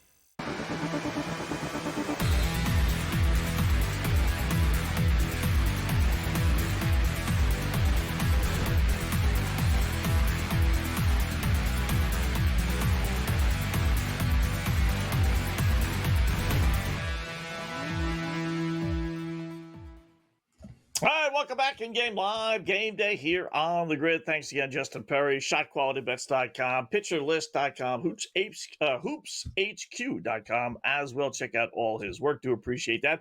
We got Cam Stewart coming up in about a half hour or so. So I agree with you, Adam. We were talking during the break as far as with Minnesota. I wouldn't put my neighbor's money on Minnesota right now. You know, chances are they make a little bit of a run, I guess, but to think that they're going to come back and win, I would be shocked. I really would. Although I will say this, they did come back last year. Remember against Denver In the second round, they were down to 20-plus points or so in the fourth quarter, and they came back and won the game at Denver, which is just still can't get over that one. But 28-11, they're in the just started the second quarter. They had 9 points, 9 freaking points in an elimination game in which your backs are against the wall. They literally have 2 people, or at least they did after one. Naz Reid just scored, but they only had 2 players, Randall and Anthony Edwards, score 6 and 3 in the first quarter. 9 line points. Just they're shooting 19%, 1 of 9 from 3-point land, 11%. I don't see a comeback into this. Maybe you don't lay the 17, 19 and a half right now, but I wouldn't be betting 19 and a half either though on Minnesota. Yeah, listen, Scott, can I dance on the grave before there's a body in there? I am not at all surprised. Not about, the 29-11 as it sits right now. Of course, I'm surprised by that. I thought Minnesota would fight. But I have been saying, look, I thought the Lakers had a chance to steal round 1 against this team. And clearly I was wrong about that. Minnesota went out and absolutely waxed the Lakers. But going into round 2, you had Golden State on the other side. And it was an opportunity for game-to-game Minnesota to absolutely destroy the Warriors without Steph Curry after he went down in game 1. You lose game 1, fine. And I said at the time, Minnesota, Curry's not coming back to this series. Minnesota's not losing another game. Take Minnesota in 5. Do it right now. The Timberwolves are going to win the next 4. And sure enough, they did that. But they did not do so game to game in convincing fashion. And I said throughout watching that series, I don't trust him. I don't trust the team. I don't trust Edwards. I don't trust this group, this depth. They should be winning these games more easily. They shouldn't be trailing by double figures at all. They should not be in a position where they have to come back and win these games late. This is not right. This doesn't look right to the eye. Sometimes you don't need to overthink this stuff. It was Minnesota is playing somehow. The whole this is what people told me. They play up to their competition. They play down to the competition. And it was they were playing down, pardon me. And you know what? That's all well and good in the playoffs on a random Wednesday night in Charlotte. And you play again a couple of days later or something like that. Not in the playoffs when you need to be playing your best basketball at the most important time of the year. And for that team to, even in a gentleman's sweep, in my mind, lay an egg against the Warriors. When you had the Thunder or Nuggets, either one, but the Thunder coming up on the other side, I said, I've been screaming it here on SportsGrid to anyone out there who will watch and listen. If you've been with me for weeks, we have been telling you how to make money on some of these series. Exact score form. It was, how do you see OKC against Minnesota, Adam? It could be a sweep. It could go 6, but where I'd put my money, OKC in 5. I have enough respect for Minnesota to say, they'll steal a game, and obviously they didn't steal it. They blew their doors off. But OKC in 5, dramatically better team. Minnesota can't lift its game enough off of what we saw against the Warriors, against a team like this on the other side. So did I see them losing by 18 early second quarter of an elimination game and, going down potentially the way they did last year against Dallas in that decisive game 5? No, I'm not going to say I saw that coming. But Minnesota decisively losing this series? Absolutely.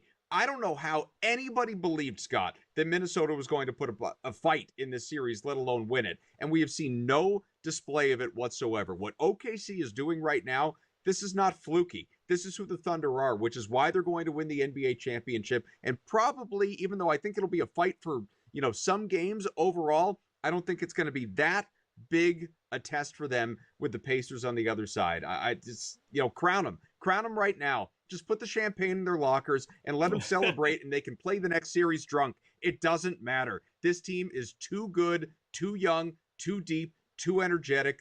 Good luck to anybody else. The Minnesota Timberwolves are feeling it right now, and it would be nice if we could sit back in the offseason and question Anthony Edwards and this team and the makeup of this roster and Chris Finch and all of these guys in the same way that everyone wants to question everybody else. But apparently Ant has pictures of everybody who works in sports media, most especially the retired athletes, who are praising this guy up and down on a daily, if not annual basis, saying that he should be the new face of the NBA when he has not won squat. Yeah. All right, hold that thought, because there is a great odds comparison from kind of what you just said that I want to bring up. But let me tell you this first up, though, right? Listen, if you don't win a championship, they always say no matter what the sport, there's only one team that's going to be happy, right? So know that. But think about this. Think about the NBA. And think about the teams and how they lost some of these games and how their fan bases are going into the offseason. Nuggets and Clippers deciding Game 7. Nuggets win by 19, and that was a 30-point game. Clippers just didn't show it. A lot of people thought the Clippers were going to, really challenge to win a championship, according to Sheriff with the wise guys, right? But they get blown out in Game 7. Denver, on the other hand, then gets blown out in the Game 7 against OKC, 125-93. They lose by 32 points. Don't even show for a Game 7. Their fan base has got to be all upset. Rockets as the number 2 seed lose in the first round. And again, a Game 7, they don't show. They lose by double digits. You could go to the Cleveland Cavaliers, right? Losing to the Indiana Pacers in 5, no less. That fan base has got to be as frustrated as hell. As a Celtic fan, how we feel about the Celtics. They're awful. Sure. The Knicks are about to lose in 5, right? And they're playing like garbage. You said they really haven't played that many great games from start to finish. So it's like every single fan. Minnesota's going to be the latest one if they go out like a whimper like they apparently will be doing. I mean, it's amazing how every single fan base is just got a reason. The ones that don't are the ones that, Memphis and the Orlando Magic. But other than that, all these teams lost such a horrible way. It's amazing. So, but I want to explain to you the 5 system when we come back with the NBA Finals here on the Grid.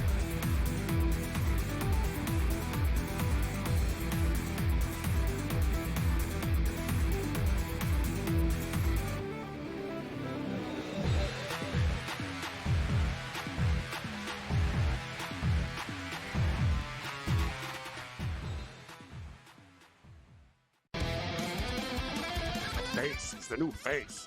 New face of what? The hell are you talking about? Like seriously. Oh, the new face of the NBA, Anthony. Yeah, okay. You know what I mean? Like, really? Guy's got 2 shots.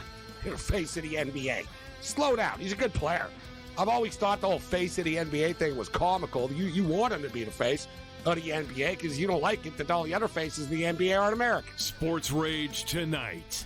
Only on SportsGrid. And if you go through Cat, that means Cat at 11-1 could be Eastern Conference Finals MVP. The worst team in the WNBA is the Chicago Sky. They have no perimeter play. They're playing Sloot too many minutes. And Angel Reese doesn't have the help she needs. Betting above the rim. Only on SportsGrid. I already heard yesterday that he's got no shot to win the Cy Young because it's going to Scoogle again. Scoogle's winning the Cy Young. No shot for free. They're both terrific. They both have incredible numbers and credentials and stats and strikeouts and ERA and everything, like every single category. Fried is right there with him. Pharrell, coast to coast, only on SportsGrid. We're going to go through every single thing, and I've got a great team behind me that's going to help me get the job done. I want this to be the place that people come to. There is going to be an energy to game time decisions that you will feel night in and night out. We are going to hit every single one of those markets that you need to know about. We will have everything at our disposal, and we will use that to our advantage. There is not going to be a better place, I promise you, than Game Time Decisions. I'm Kevin Walsh. Tune in to Game Time Decisions weekdays on SportsGrid.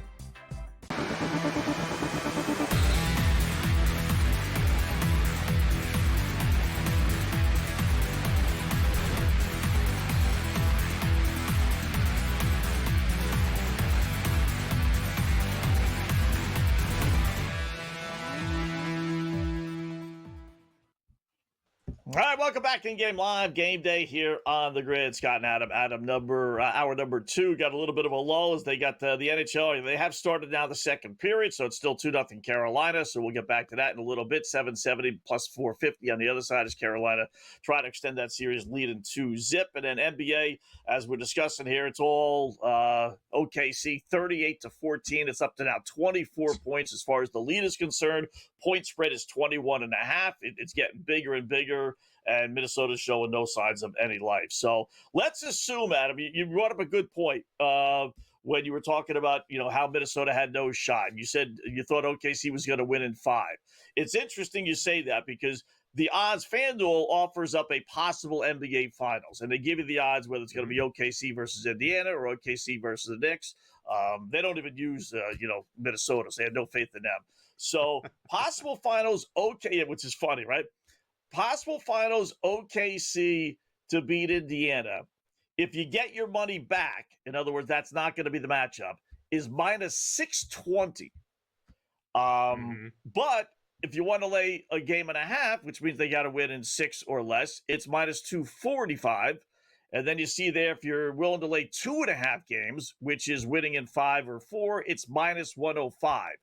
If you say OKC in 5 exactly, as you said in this series, you're turning a minus 620 favorite, which is what OKC is against Indiana, into a plus 220. That is an 840-point swing.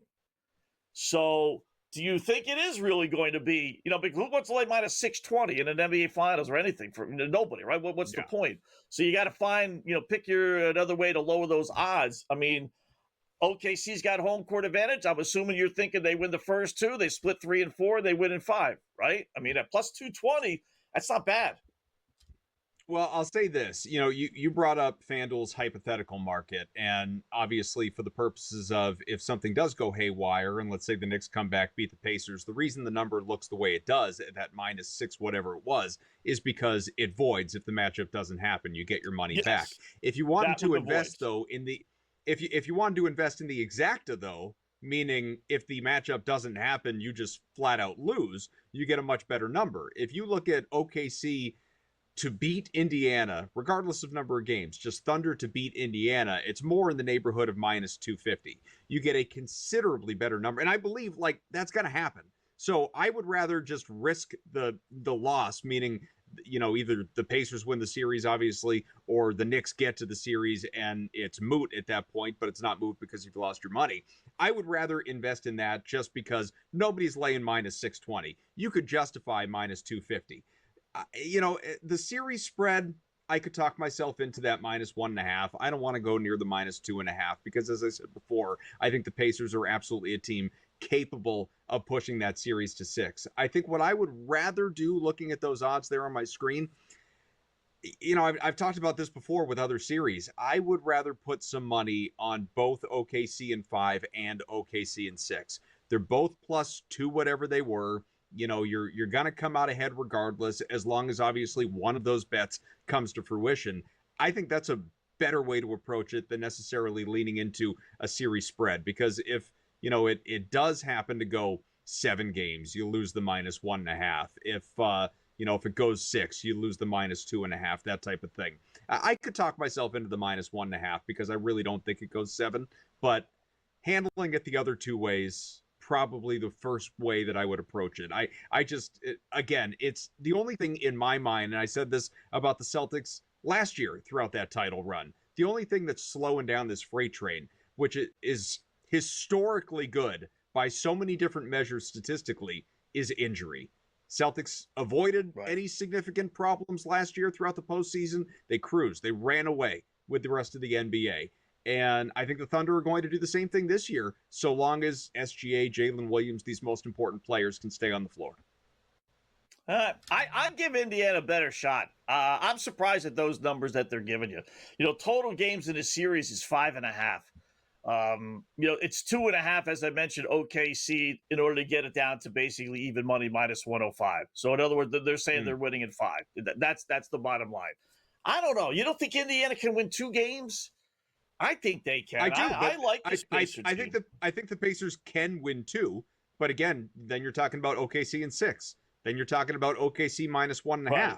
Like these are still bets that I'm comfortable making. I just said it. I would sprinkle OKC in 5. I'd sprinkle OKC in 6, or even put full units on either one.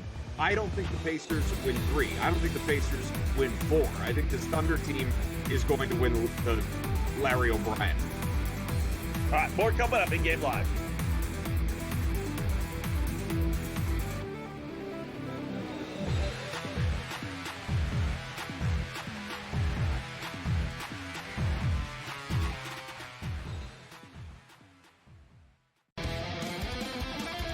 face. He's the new face. New face of what?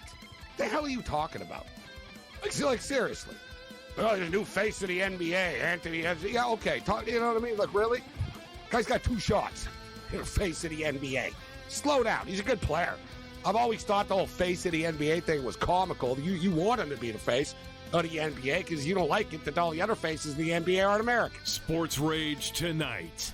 Only on SportsGrid. And if you go through Cat, that means Cat at 11-1 could be Eastern Conference Finals MVP. The worst team in the WNBA is the Chicago Sky. They have no perimeter play. They're playing Sloot too many minutes. And Angel Reese doesn't have the help she needs. Betting above the rim. Only on SportsGrid. I already heard yesterday that he's got no shot to win the Cy Young because it's going to Scoogle again. Scoogle's winning the Cy Young. No shot for free. They're both terrific. They both have incredible numbers and credentials and stats and strikeouts and ERA and everything, like every single category. Freed is right there with him. Pharrell, coast to coast, only on SportsGrid.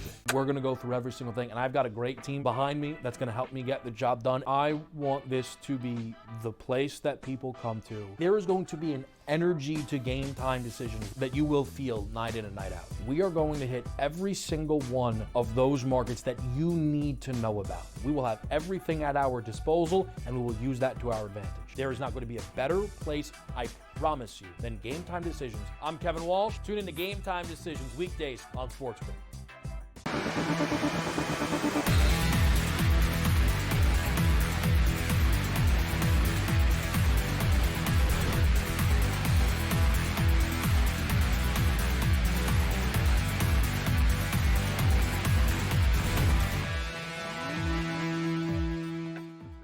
All right, welcome back in Game Live, Game Day on the Grid. It's just getting worse and worse for Minnesota.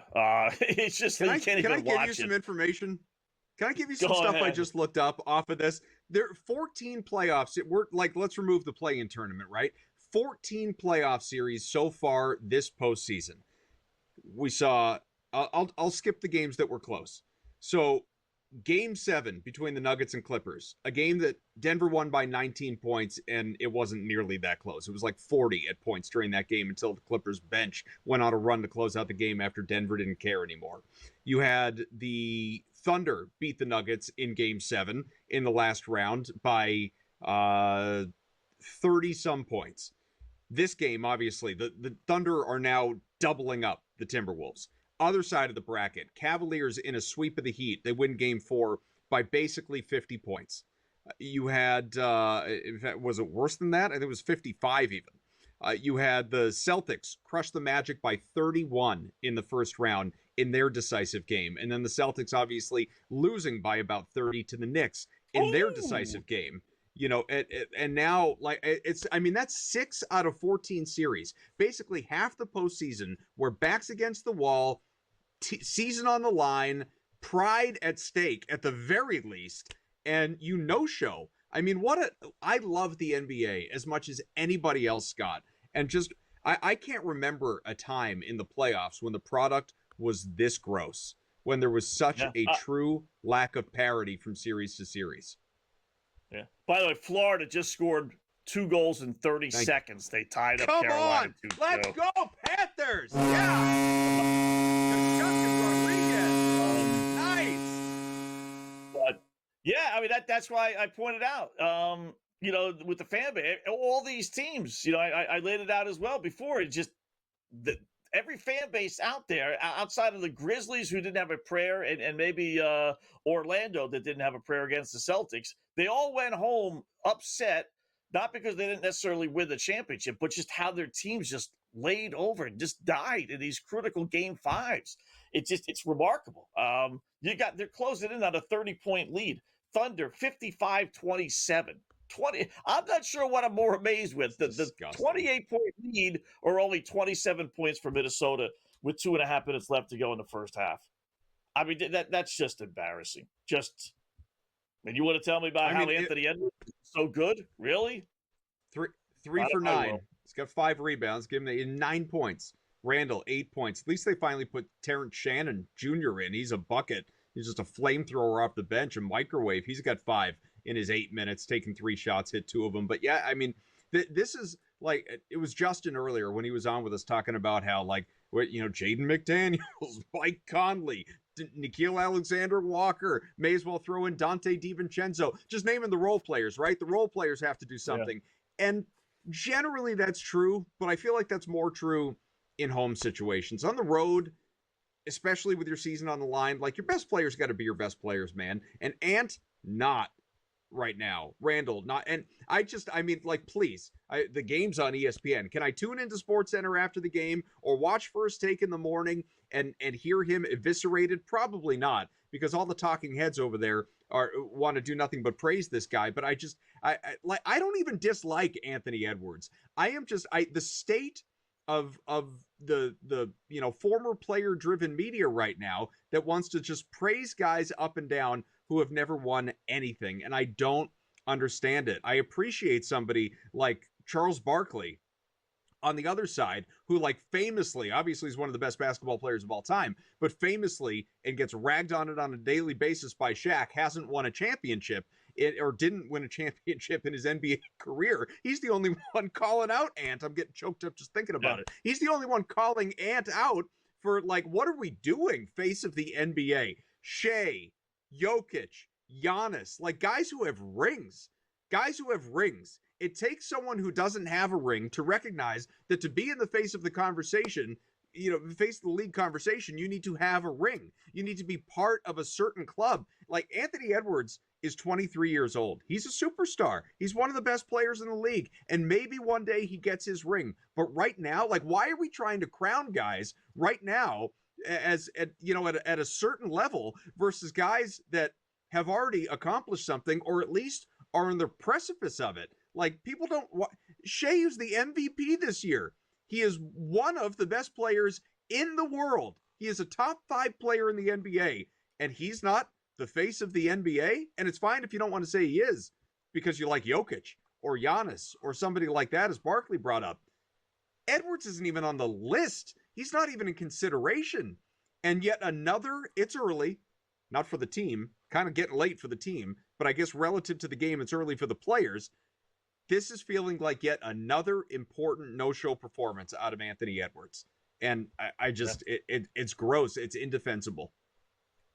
Yeah. I mean, listen, he is only 23, but in the NBA world, it's crazy as it sounds, that's not that young. He's been in the league 5 years. So he's got another good 10, don't get me wrong, but 23 can be a little misleading. I mean, he's been in the league, 5 years. That's, are you going to get really that much better? I mean, maybe. You are.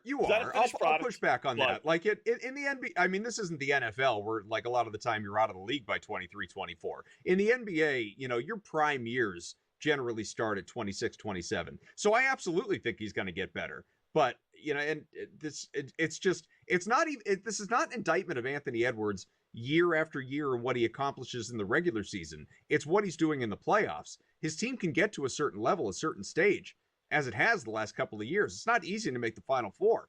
But what he's doing when he gets there, not enough. Just not enough if you want to be that guy. Yeah. I like the fact that, they were giving him an excuse because he only took 13 shots in game 4. And, they were double teaming him and they had 2 guys running at him all the time. And I'm saying to myself, yeah, exactly. That's why regular season numbers are so phony and so inflated. I mean, the notion of having a double team, oh my God, he's by far not even close to your best player. And then, OKC is doing something crazy by actually double teaming him. Every high school coach in the world to peak a high would be double teaming the opposing team's best player. But in the NBA, they don't do that. It's a dare league. I dare you to shoot. You hit? Okay, great. Congratulations. We're not going to put 2 guys on you. The NBA head coach is the dumbest head coach in all the 4 sports, by far. Not even close. Not even close. They're as dumb as a box of rocks, Adam. So, and that's why these guys can put up 27, 28, 30 points in the regular season. They get all the hype. They look like they're the greatest things in the world because no one's trying in a regular season. And then they get exposed. The Julius Randles and the Anthony Edwards. These guys get exposed. The Karl Anthony Towns. They get exposed in the postseason when teams and players are actually trying. So, embarrassing. 30 points. There you go. 57-27. Line is now 28.5 with 2 minutes left to go. Wow. All right, let's go back to hockey. The NBA is giving me too much agita, and I'm even betting in Minnesota. And it's still giving me agita because I hear the podcast guys tomorrow. We had this debate, Adam. What an entertaining game. NBA versus NHL. It's it's a bad product. So, all right, Panthers scored twice in 30 seconds. Oh, I thought I was seeing a replay of the first goal, and then I saw the score flip to 2-2. So 2-2, 8 minutes left to go. Over's looking pretty good, 7.5. Plus 162 if you want to go. If you think you're going to get 4 more goals, I don't know about that, but Florida's back to being a favorite, minus 138. So if you grab them, I didn't tell you, I don't think said grab them when they were down 2-0, but we did say grab them when they were down 1-0, and you're getting plus 175. Yeah. We said that would be like a 100-point swing. So hopefully you did that, and now you could bet Carolina if you wanted plus 108. See, again, that's my hedge. Yeah, and it was right around that plus 370 when it was a 2-goal game. And I didn't say, go invest in it. I said the opposite, but that's the number was there for you, and it was a good one. Yeah. So, all right. So 2-2. We'll keep an eye on that. How the Cubbies? See, this is 2-1 Cubs. Rockies are down only 1. Top of the 6th inning. We got time. I don't want to hear that. We got time. And another under is sitting in Texas. No score, bottom of the 6th. Great and score coming up next.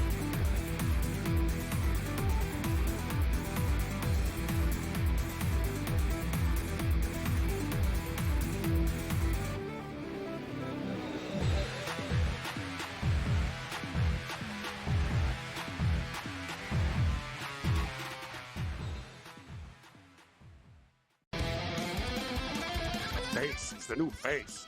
New face of what? The hell are you talking about? Like seriously. Oh, the new face of the NBA, Anthony. Yeah, okay. You know what I mean? Like, really? Guy's got 2 shots. You're the face of the NBA. Slow down. He's a good player. I've always thought the whole face of the NBA thing was comical. You want him to be the face of the NBA because you don't like it that all the other faces in the NBA aren't American. Sports Rage tonight. Only on SportsGrid. And if you go through Cat, that means Cat at 11-1 could be Eastern Conference Finals MVP. The worst team in the WNBA is the Chicago Sky.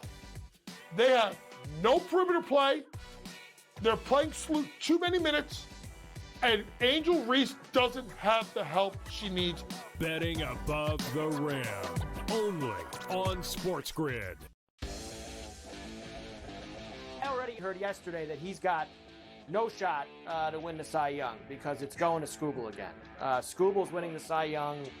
No shot for free. They're both terrific. They both have incredible numbers and credentials and stats and strikeouts and ERA and everything, like every single category. Fried is right there with him. Pharrell, coast to coast, only on SportsGrid. We're going to go through every single thing, and I've got a great team behind me that's going to help me get the job done. I want this to be the place that people come to. There is going to be an energy to game time decisions that you will feel night in and night out. We are going to hit every single one of those markets that you need to know about. We will have everything at our disposal, and we will use that to our advantage. There is not going to be a better place, I promise you, than Game Time Decisions. I'm Kevin Walsh. Tune in to Game Time Decisions weekdays on SportsGrid.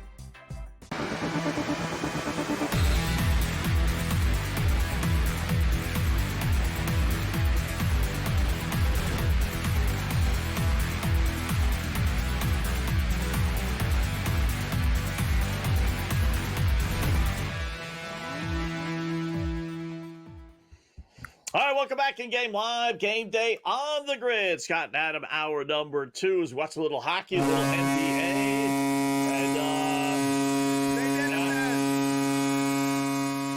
and thank goodness we don't have like 10 breaks because every time we go to a break, guys, we come back with a goal. It's amazing. Yeah, right. I was 7-1. Carolina winning 2 games. Look now, it looked pretty damn good before I came on the show. It was 2-0 when I got out of the shower. It's three goals. I know. Good work, guys. Like, what a joke. What's happening here? I was actually going, wow, these guys got a great chance to win, and maybe they'll have some confidence and go in Florida. And wow, things have changed pretty damn quick. But they've been really good. But that's the difference. Like, you got to go up 3 in hockey. The 2-goal lead, you give them hope, man. That's the problem. You got to go up 3 or 4. You got to break their will. That's the whole thing. 2-goal leads mean nothing. It actually wakes up the other team. It's like a slap in the face. I got to tell you, Anderson was awesome in the first period. He looks like a train wreck right now. Carolina needs to score in this power play. Guys, I'm going down with the ship. You know me. I had 7-1 for them to win 2 games. And obviously, like, what am I going to do here? But plus 1.5, I'm in on it. I don't think this game's over, but the way their goaltender's playing makes me a little bit of I am nervous. NBA basketball, 206.5. Can we get there? It's all about Minnesota. I don't know, man. These guys look awful. 32 points in the first half of this game, and that's how you destroy overs. 65 for Oklahoma City. Wow, what a dud. Like, I actually, guys, you know me, I'm Donnie Dog, but Frank Favorite entered the building with Oklahoma City. The Minnesota Timberwolves are deader than a doornail. Like, they're done. I got a better chance here with Carolina, and they don't look very good right now. I don't know how these guys were winning 2-0. They got 3 goals in like a minute. Anyway, let's go to golf so we can have more disappointment on Sunday, like watching these hockey games. Okay, let's talk. Hey, Scott, you heard this one before. I was pretty close last week. Pretty close. Didn't know Bud Cauley was going to put one in the water on the back 9. Kind of ruined my chances. He finished 3rd. 80-1 would have been nice, but let's roll. Jack Nicklaus's tournament. You heard Rory's not playing. Jack's kind of like, Rory's like, I'm sorry, Jack, whatever. Like, you could tell Jack Nicklaus was nice, but he's kind of like, no, that's the thing. Like, Jack Nicklaus, I can tell you one thing. You don't mess with the Golden Bear. Rory's on his list now. Like Billy Madison, Jack has a list. Don't piss off the Golden Bear, because that's a bad thing to do. Golf legend. Wake up, Rory. But he will be at the Canadian Open. Name on the wall. By RBC. Yeah, he's hiding out in Canada. Maybe in my backyard. Here we go. Outright picks at the Memorial, Dublin, Ohio. Nice and plush. Beautiful greens, beautiful fairways, deep rough, very, very tricky rough. Got to hit it straight here this week, guys.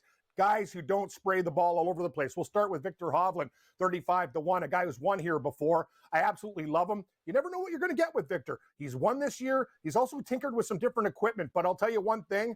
The best players in the world get up for Jack's tournament. And guys, it's one of those things, like, you look for those 100-1 guys. It doesn't happen in this tournament because when you're playing with the Golden Bear and he's there with Barbara watching, it's kind of like, the best players in the world tend to show up because they understand it might not be a major, but it's a big deal to win the Golden Bears tournament. Hideki Matsuyama's won this tournament before, also multiple top 10s and 5s. He loves Jack, 38-1.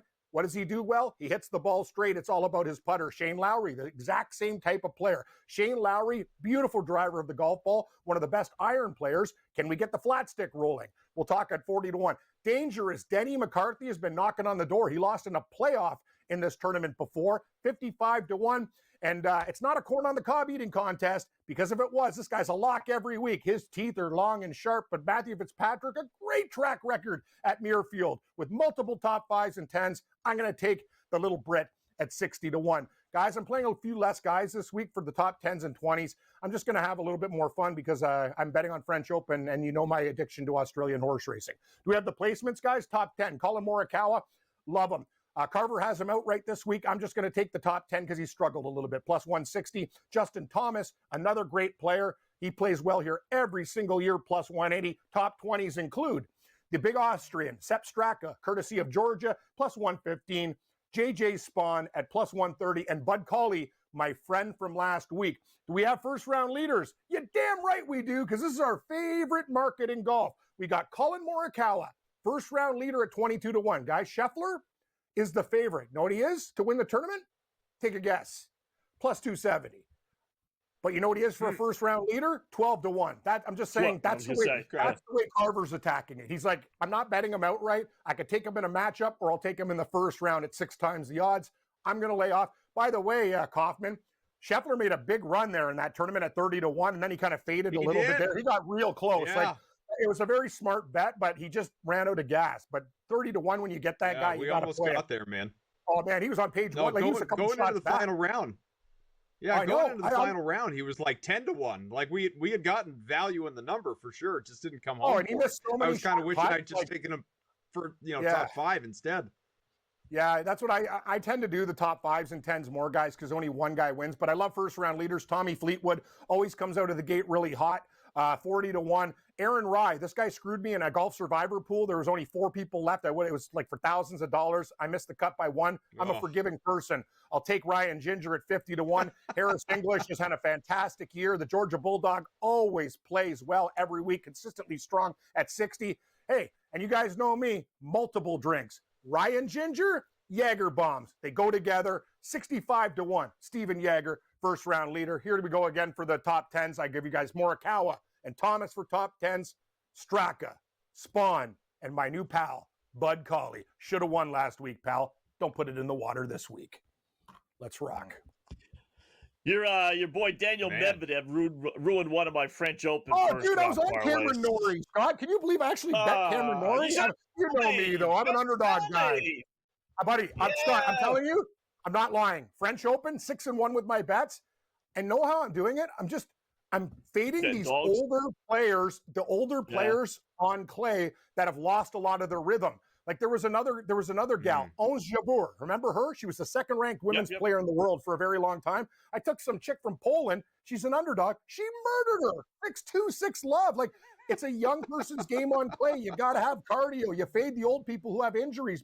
Look what happened today to Casper Ruud. He's a great clay player. He's done. This is underdog city in France. So we'll see what happens. But obviously, we expect Sinner to be there in the end, and we expect Alcaraz to be there in the end. Those are the 2 chalk guys you can count to be in the Final 4. But anyway, Dog City in the earlier rounds.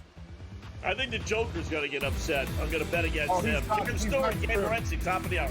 Yeah. Got it.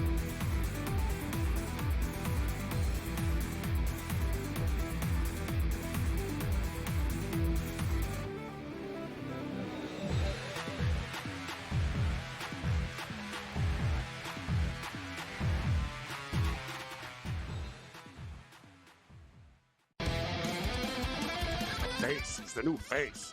New face of what? The hell are you talking about? Like seriously. Oh, the new face of the NBA, Anthony. Yeah, okay. You know what I mean? Look, really? Guy's got 2 shots. New face of the NBA. Slow down. He's a good player. I've always thought the whole face of the NBA thing was comical. You want him to be the face of the NBA because you don't like it that all the other faces in the NBA aren't American. Sports Rage tonight. Only on SportsGrid. And if you go through Cat, that means Cat at 11-1 could be Eastern Conference Finals MVP. The worst team in the WNBA is the Chicago Sky. They have no perimeter play. They're playing too many minutes. And Angel Reese doesn't have the help she needs. Betting above the rim. Only on SportsGrid. I already heard yesterday that he's got no shot to win the Cy Young because it's going to Skubal again. Skubal's winning the Cy Young. No shot for free. They're both terrific. They both have incredible numbers and credentials and stats and strikeouts and ERA and everything, like every single category. Fried is right there with him. Pharrell, coast to coast, only on SportsGrid. We're going to go through every single thing, and I've got a great team behind me that's going to help me get the job done. I want this to be the place that people come to. There is going to be an energy to game time decisions that you will feel night in and night out. We are going to hit every single one of those markets that you need to know about. We will have everything at our disposal, and we will use that to our advantage. There is not going to be a better place, I promise you, than Game Time Decisions. I'm Kevin Walsh. Tune in to Game Time Decisions weekdays on SportsGrid.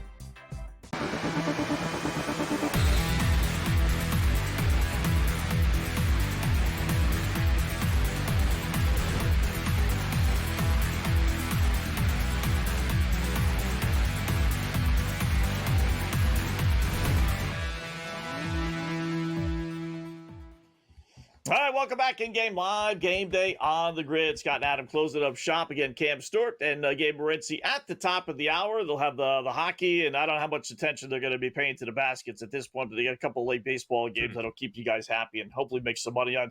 65-32 is your halftime score, believe it or not. Oklahoma City by 33 And the number is 32.5. I mean, it's one thing to lose by 33, but to be down 33 at halftime really takes some doing. I don't know, these numbers, Adam, I love playing halftime lines. It's the name of the show, right? In-game live, but do you trust anybody? I mean, points-wise for Minnesota, I don't know if they're going to pull their starters. I don't know if you can trust OKC's guys because they're going to be up 30-40. Those guys would get pulled. I don't know where you go with this one, to tell you the truth. Anthony Edwards has 9 points, and his live line is 16.5. I'd be comfortable going there, laying the minus 122. If he doesn't get to 17 points in a game that his team is down 30-some, facing elimination, I'm not sure SGA gets the 10 more to get to 30 at this point, because I just don't know how much OKC starters are going to play in the second half if it keeps going like this. But I have to believe, I don't want to do it. I'm not going to do it. But if you felt compelled to bet aside, taking the Timberwolves with the points is the right side to be on. I don't see how Minnesota doesn't make a run. I'm not saying a run to, get within 20 even necessarily, and make it a game and put anything in doubt, but just a run to where OKC takes its foot off the gas. Maybe you get more of the reserves in the second half. Maybe it's just a strong finish and you get in that way. But that's a 32.5 is a huge number. A huge number when you got a team on the other side playing for its season. I think Minnesota finds a way to, maybe lose by 25, maybe lose by 22. I think they do make a run, and Anthony Edwards is going to have to be a part of that early on. I mean, Julius Randle would be another one in that same category. He has 8 points, 12.5. You need 5 more out of him. If you're looking at anyone right now, it has to be the Minnesota side, because those starters, Chris Finch, maybe I'm wrong, but I don't think he just waves the white flag at the end of 3 quarters and it's over, unless at that point they're down by, 45 points. If they can get this thing to within 25, close to 20 by the end of the third, their starters are going to keep playing for a little while. And it's an opportunity, obviously, for those guys to put up points. Jaden McDaniels has 3. His live line is 6.5. 4 more points. That's another one that I would consider. Naz Reid has 4, 7.5. He needs 4 more points. It's crazy how low all of these numbers are, unless you're afraid of the blowout getting worse. And I don't know, given what the books are trying to tempt you into placing the bet. I get it. But these are pretty appealing numbers on the Minnesota side right now. Yeah. Trying to see real quickly what they were down. Here we go. They were down against Denver last year. They were down 15 at halftime. And without getting into the play-by-play, they were down 15 at halftime last year in the game 7. And what about the end of 3? I don't. Yeah, 3 was only 1. It was a 1-point game. I thought it was a little bit more than that. I thought they made their big comeback in the fourth quarter, but no, they made it in the third quarter. So unless Denver went back up again, and maybe that's what happened. Maybe that's what I'm remembering. But ultimately, Minnesota wins 98-90. A lower scoring game. I can't help but think Finch is at least bringing that up, right? He's got to do something, some kind of, Newt Rockney, we went for the Gipper speech here. Hey, remember last year, guys, when we were down double digits at the half, we came back. I agree. I mean, they got to make some run, right? I mean, they can't possibly just roll over. I would be more confident with the points than I would the point spread. Maybe they make a run, and then eventually OKC ends up winning by 40. But for Anthony Edwards not to get 8 more points in this game, and Randall not 5 more, those were the two. Look at Rudy Gobert's 1.5. Poor Justin Curry, the Knicks fan. He's having a tough couple of days. He led the over on Gobert's points, But those two, minus 166 for him to get a bucket. Yeah.